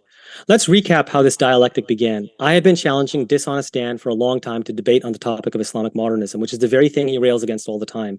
In fact, his fraud of a book is literally called The Modernist Menace. Dishonest Dan knew what would happen if we debated that topic, and we all saw what happened in the last debate, where he revealed that he almost had no knowledge of Islamic studies. Because Daniel did not want to debate me on an intellectual level, since this would be bad for his grift business, he then instead chose his standard method of ad hominem attack, smearing me as a quote-unquote Fed. His exact accusation, as articulated again in our debate 2 weeks ago, was, and I quote, "You are on the payroll of an organization that is getting funding directly from the Department of Homeland Security," unquote. This is a demonstrably false lie and slander, which I could actually sue him for. I worked for MPAC for less than a year, during which time MPAC received $0 in federal funding and a grand total of $0 from the Department of Homeland Security. If Dishonest Dan was an honest man, he would retract and apologize and say, "I'll attack you from another angle." But he won't do that because he is, after all, Dishonest Dan. He can never admit that he was wrong or false or lying. The irony is that Dishonest Dan used the CVE attack against me, even though the MPAC controversy with regard to CVE took place several years ago before I joined MPAC and had nothing to do with me. Not only this, but Dishonest Dan himself accused the Alasna Institute of being involved, at least in some way, with CVE officials and implicated with intelligence services. He uses 2017 post from Umar Suleiman to claim this, but Daniel, Dishonest Dan, you yourself were a part of Yaqeen at that time, and so you said nothing at that time against any of this. So wouldn't this make you a Fed by your own logic? The level of hypocrisies and double standards abounds in the case of Dishonest Dan, who is a serial liar and professional grifter. Dishonest Dan mocked me for supposedly getting fired from MPAC as research director. I wasn't fired. I resigned amicably. Meanwhile, Dishonest Dan was fired from Yaqeen and became a disgruntled employee afterward. He was fired from the exact same role as research director. But this doesn't stop Dishonest Dan about launching an accusation against me where he's vulnerable to counterattack. That's Dishonest Dan through and through. Dishonest Dan's grift means a shift to the far right. That's after he got fired from Yaqeen. He started attacking Yaqeen on the very things that he was promoting just a day before. And he has recently gone postal against Muslim leaders for their Navigating Differences paper on the LGBTQ issue. Yet Dishonest Dan himself published the first draft of Navigating Differences in 2019, which honestly was more mild towards the LGBTQ issue than the Navigating Differences paper. Everything he criticizes in Navigating Differences is in his own 2019 paper. Dishonest Dan and a grifter. That's what he is. Dishonest Dan criticizes Muslims for allying with people on the left, yet Dishonest Dan himself seeks allyship with white nationalists and red pill misogynists. He has friendly conversations with them, and then for plausible deniability, he calls them debates, even though they all say we had a great conversation, it really wasn't a debate, and we have all this common ground. Dishonest Dan accuses other Muslims of being bootlickers, but Dishonest Dan is himself a bootlicker, just a bootlicker of white nationalists. Remember his words that he would repeat to them: I love white people. Please accept me as white. Dishonest Dan's desperate attempt at validation from the white nationalists and alt-right is sad, pathetic, and embarrassing. Dishonest Dan accuses Imr Suleiman and other Muslims of this or that simply because someone is standing next to them in a picture or video. He even comically criticizes them for too wide grins or kneeling. How about kneeling to white supremacists like Dishonest Dan does? Or about his multiple associations with Islamic extremists. He wants to distance himself from them, but then why doesn't he just repudiate these individuals and offer an apology? But like the true Trumpian character he is, he can't ever apologize or retract. Dishonest Dan should repudiate Haytham Saifuddin al-Alwan, the Al-Qaeda Mufti, Ahmad Musa Jibril, and all of these other figures that are sympathetic towards Islamic extremism, Al-Qaeda, and ISIS. Dishonest Dan will now cry and play victim that you're putting his life and livelihood at risk by pointing out these links. Don't you think that it is the links themselves that threaten all of this, your own stated extremist views? And how about all the people that you put in danger? Dishonest Dan, I've heard that you, after you attacked Umar Suleiman, he now needs a security detail, and you have called me a Fed. And literally, you put my life in danger by the things that you say, and your followers call me a kafir, zindiq, and say that I need to be killed. After all, Mufti Abu Layth's house was attacked by your kind of right bros, and I was mentioned in the same video. So what about you putting my life at risk? But you just like to play victim all the time. And it's you who actually accuse Muslims of being feds, and you've also called the cops on Sherman Burgess for not committing a crime. He was an extremist, just like you are an extremist, but you were snitched on him. Dishonest Dan accuses me of being a fed for simply cracking a joke or calling him ISIS light, whereas Dishonest Dan literally said to call the cops on Sherman Burgess, a far-right convert, as we've said. This is the Dishonest Dan. He's inconsistent. Meanwhile, I have said that Daniel is an extremist, but his speech is protected. I was even against his Twitter ban, let alone calling the cops on him. And there's the receipts that I've shown on that. Dishonest Dan, you go into the finances of other orgs, but you refuse to release the finances of your own for-profit business, and you come up with meek excuses for that. Dishonest Dan, you praise the Taliban and yet refuse to move there, instead live in the comfort of your own home in Texas with your rich family. Why is that? Dishonest Dan, your entire family is highly educated, with all the women in your family being educated and are working, including your own wife, who is a part of your organization and a spokesman for you on your YouTube channel. Now you're trying to hide behind her and claim that she has nothing to do with your organization. You literally have her on your YouTube. Why do you then preach that women should not receive a college education? You demean college education for women, yet you tout your wife's education and use it as marketing for your school to make money. Dishonest Dan, you make fun of men whose women work, yet your wife works and runs your institute. Dishonest Dan, you blur out the face of Muslim hijabis on your channel, yet your own wife, who is part of your organization, and Griff, does not wear niqab and has a public profile on Instagram without niqab. The one that I showed, but I'm the one who blurred it. You are the one who did not blur it. Your wife did not, at least. Or maybe you didn't know about that. Why does your wife cosplay on your YouTube channel? Dishonest Dan, you mock Khalil Andani for being a glorified TA at Augustana when you yourself have admitted that you tried to go to become a professor, but you were a failure in the graduate school tenure track. You were not able to go that route at all. So why are you lying and trying to downplay the achievement of Khalil Andani? Why do you lie all the time? Were you lying then or are you lying now? And if Andani is a glorified TA, what is your wife, who's a senior instructor at your made-up institute? Dishonest Dan, you've said to me numerous times that I'm a no-name nobody. But to your own audience, however, you say that I'm a Harvard academic and academics are getting more influential and that it's important to refute such people as me. So which one is it? You're a liar. That's what it is. You speak with both sides of your mouth. You claim that Harvard means nothing, and you have even made fun of me for mentioning Harvard a lot. In fact, it's you who flaunts Harvard undergrad repeatedly. You're the only one I know who puts it on their book cover. You and your wife flaunt it and make that as part of your marketing strategy. You accuse me of deforming Islam. Fine, I'm a reformist. I admit that. But meanwhile, you destroy traditionalist Islam more than anyone else. You make Islamic traditionalism look barbaric, and you attack all the traditionalist scholars as a layperson with no ijazah, something that is simply not allowed in traditionalism. You're not a traditionalist, you're a postmodernist. You are against hijabi women posing clothed in Playboy magazine, which I disagree with too, but you simultaneously consider sex slaves posing virtually naked in slave market as part of family values, which is worse than posing clothed in a magazine. Overall, Overall, you are a grifter of the worst kind. As Imam Suhaib Webb said about you, quote, you are completely unaccomplished intellectually and Islamically. All you have done is your social media following, which you have obtained through your extreme grift and selling out the Muslim community. You are nothing but a content creator, meme maker, and a non-serious failure in life. You had a promising beginning at Harvard, but it's been downhill ever since. You couldn't get into even Harvard's philosophy master's program, worked at a minimum wage job, and then you were desperate to get that job at Yaqeen. After you got fired, you've been angry ever since. You scrambled to make money, and now you're engaging all of this grift, taking us for a ride. I repeat the charges against you. You stand here accused of being an agent provocateur, spreading the worst stereotypes about Islam. You're an insincere grifter, an extremist, a racist, a hypocrite, a conspiracy theory kook, a smear merchant, and serial liar, and nobody should take you seriously. You are now found guilty, and the punishment we deem worthy is complete cancellation by the Muslim community. This means that nobody should be allowed to platform you again. Anyone who does so will also be canceled. Anyone who did it in the past must now issue a condemnation of you or also risk cancellation. I'm, of course, not a mainstream traditionalist, so maybe my words will go in vain. That's fine. I'm happy with my position as an academic and liberal Islamic intellectual pushing the boundaries of Islamic thought. But the reality is that it's unfortunately some mainstream traditionalist organizations that supported you and platformed you and created the Frankenstein monster that is Daniel Haqiqatjou today. And they must reverse the damage and take the steps that I've laid out. Complete cancellation and repudiation. As far as MPAC, although I no longer work for this organization, I'll always be a proud supporter. Unlike Dishonest Dan, who works as an agent provocateur to reinforce the worst possible image of Islam, MPAC works to increase positive Muslim representation in the media, in Hollywood, and at all levels of the government. Those in such delicate situations must engage in the difficult balancing act that Dishonest Dan himself admitted to many years ago when he was speaking about Imam Umar Suleiman. In such difficult positions, sometimes you get it right and sometimes you get it wrong. MPAC may have made mistakes in the past. Imam Suhaib Webb may have made mistakes in the past.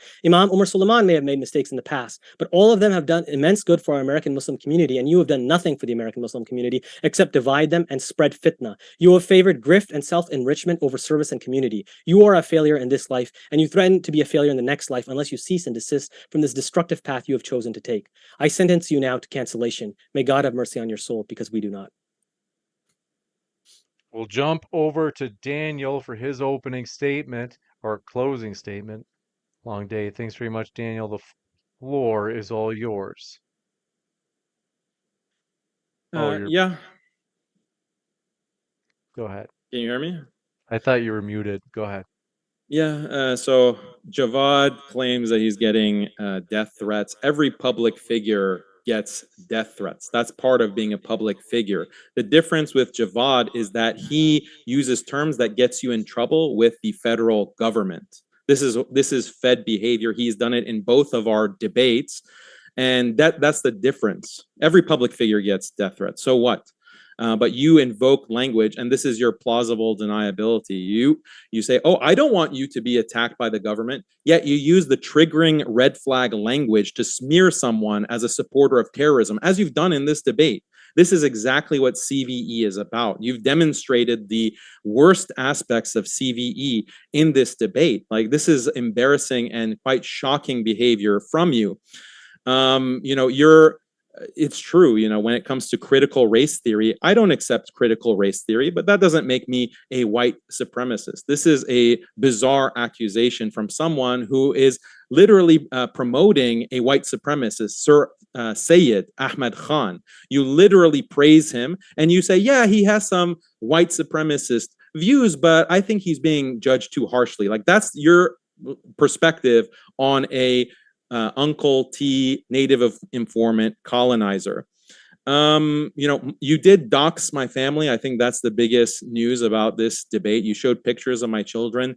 You used my wife's name, which is not public on our site.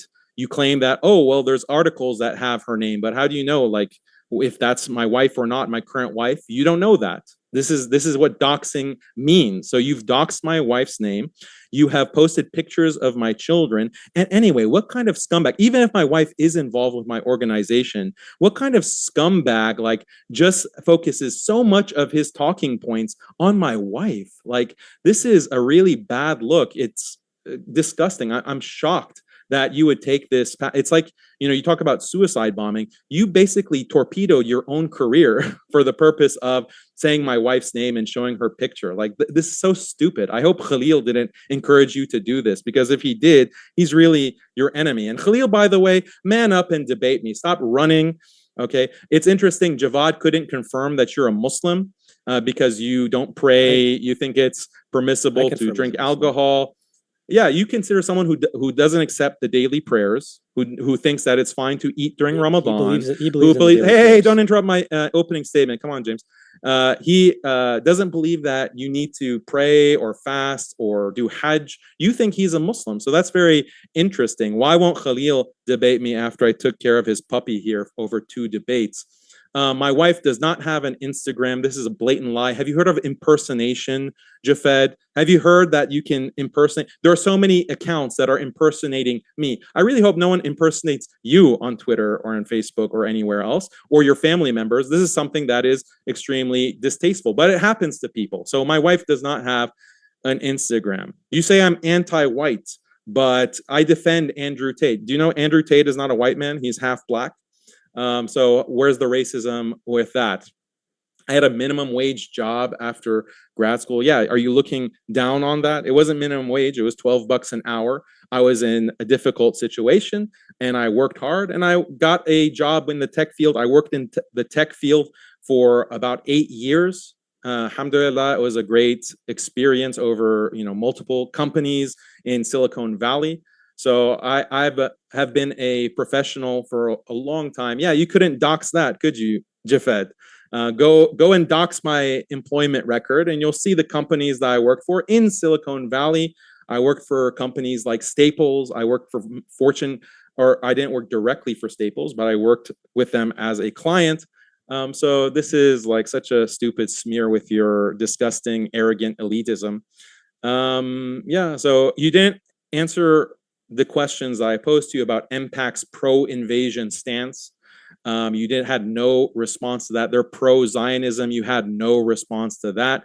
For their pro-CVE stance, you admitted that, okay, they were involved with CVE, but mistakes were made, but they're not so bad. And ultimately, it was good that MPAC was involved with CVE because, they made it better for Muslims. This is exactly what every native informant, every Uncle Tom or Uncle T claims. You're no different than any of these colonial agents who claim that, yeah, we're helping the colonizer because if we weren't helping the colonizer, it would actually be worse for Muslims. Or Muslims who go into the military, or Mortads, I should say, who go into the US military and go and kill Muslims overseas, they can claim, oh, we're just making it better for Muslims because we're not killing as many Muslims as would have been killed otherwise if we weren't part of the US military or the CIA or any of these kinds of agencies that are killing or oppressing Muslims. So this kind of argument is very typical of the native informants and feds or Fed affiliates.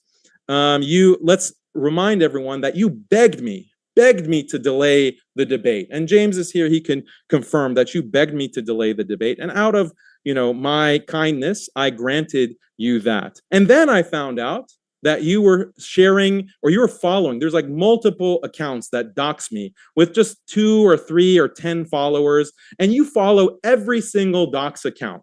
Okay, that's number one. And then you reply to these dox accounts. And yeah, you say something like, oh, don't share pictures of Daniel's family. But you know that when you reply to an account, that will show up on the timeline of your followers. You know that. And that's what you do because you're such a sleazy scumbag. And I don't have to convince the audience because you directly dox my family on this stream. It's unprecedented. There's no debate that James has had where this has happened. Like you got his stream in trouble because of your irresponsible and unethical behavior, your cowardly behavior. So you begged me to delay the debate. Oh, and then coincidentally, you announced that you're leaving MPAC.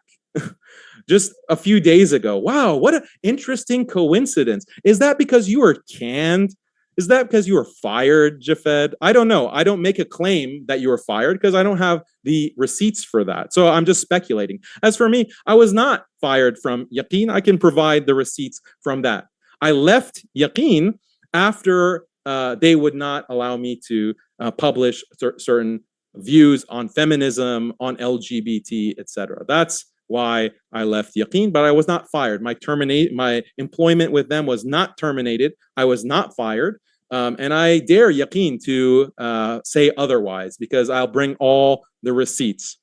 So these are just lies from you. let's see. Also, you claim to like have such respect for imams and scholars.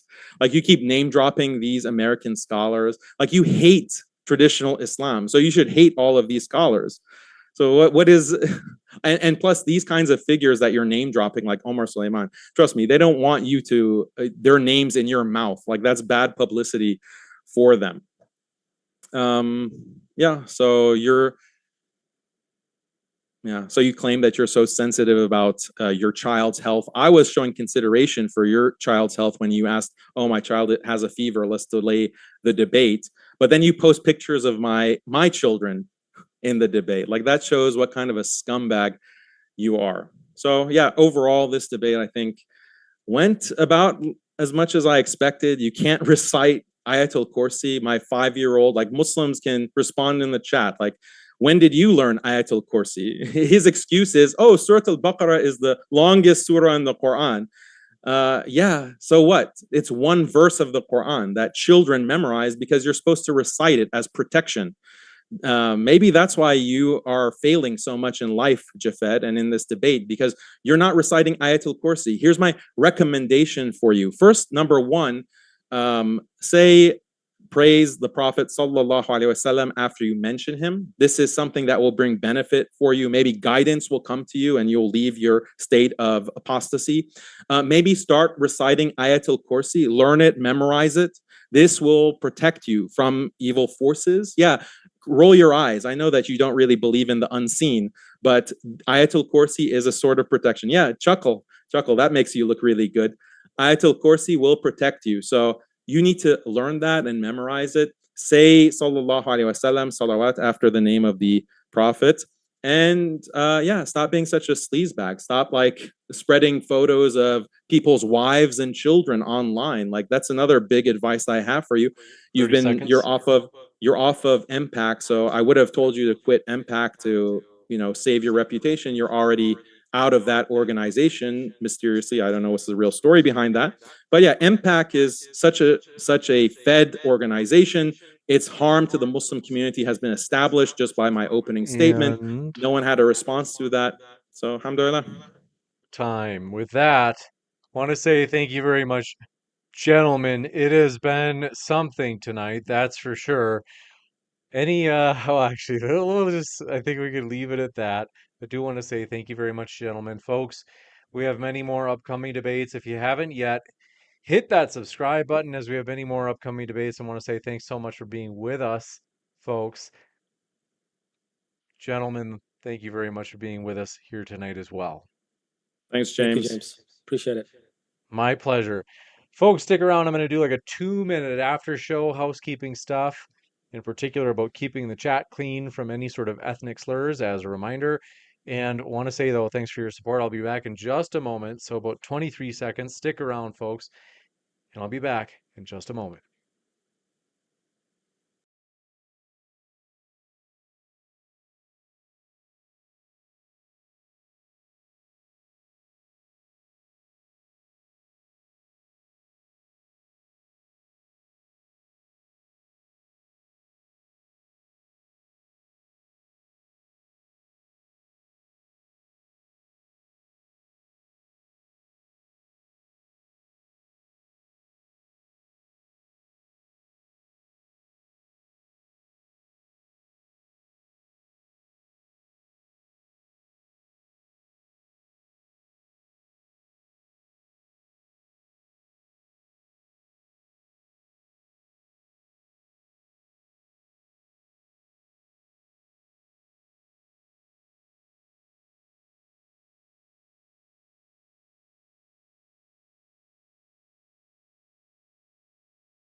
Ladies and gentlemen, thrilled to have you here. Let me just fix, looks like the camera's frozen.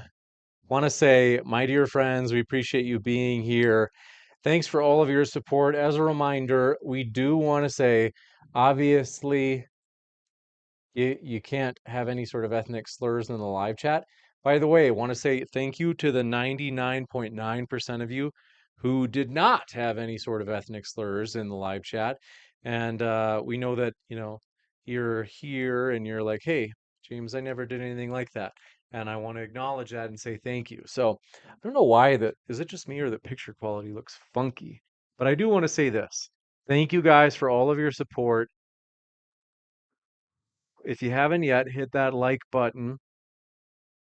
And not only that, yeah, it's all. Oh, I know why it. Here, I can do this. Let me fix it. It might work.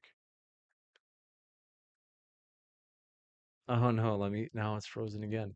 But I do want to say, folks, how are you in the chat? Say hello.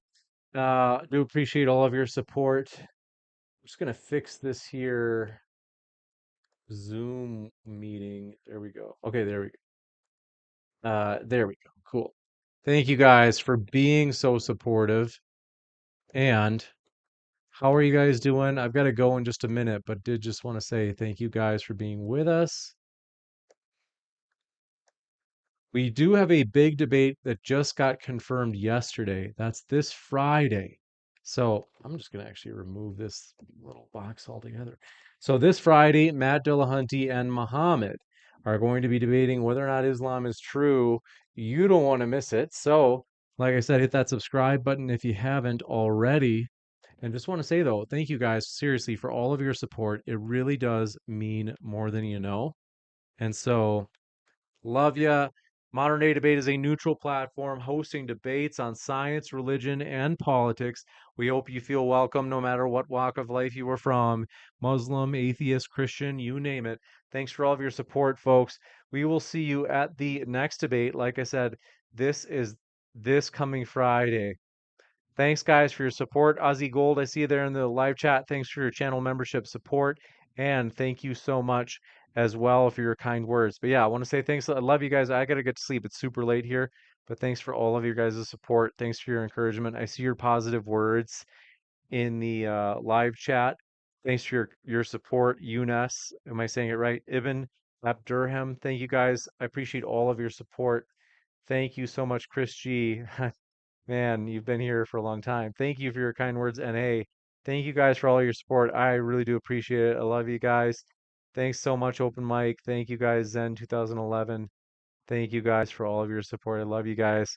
Keep sifting out the reasonable from the unreasonable. M Shakes, thanks for your kind words. Love you guys. Ahmed, thanks for your kind words. Thanks for being with us. Thanks, Ibn Abdurham Erman. Thank you for your support. Thanks, Farhan Qureshi. Thank you guys for all of your support at Modern Day Debate. We'll see you at the next one. And thanks again. I'm excited about the future, folks. See you at the next one.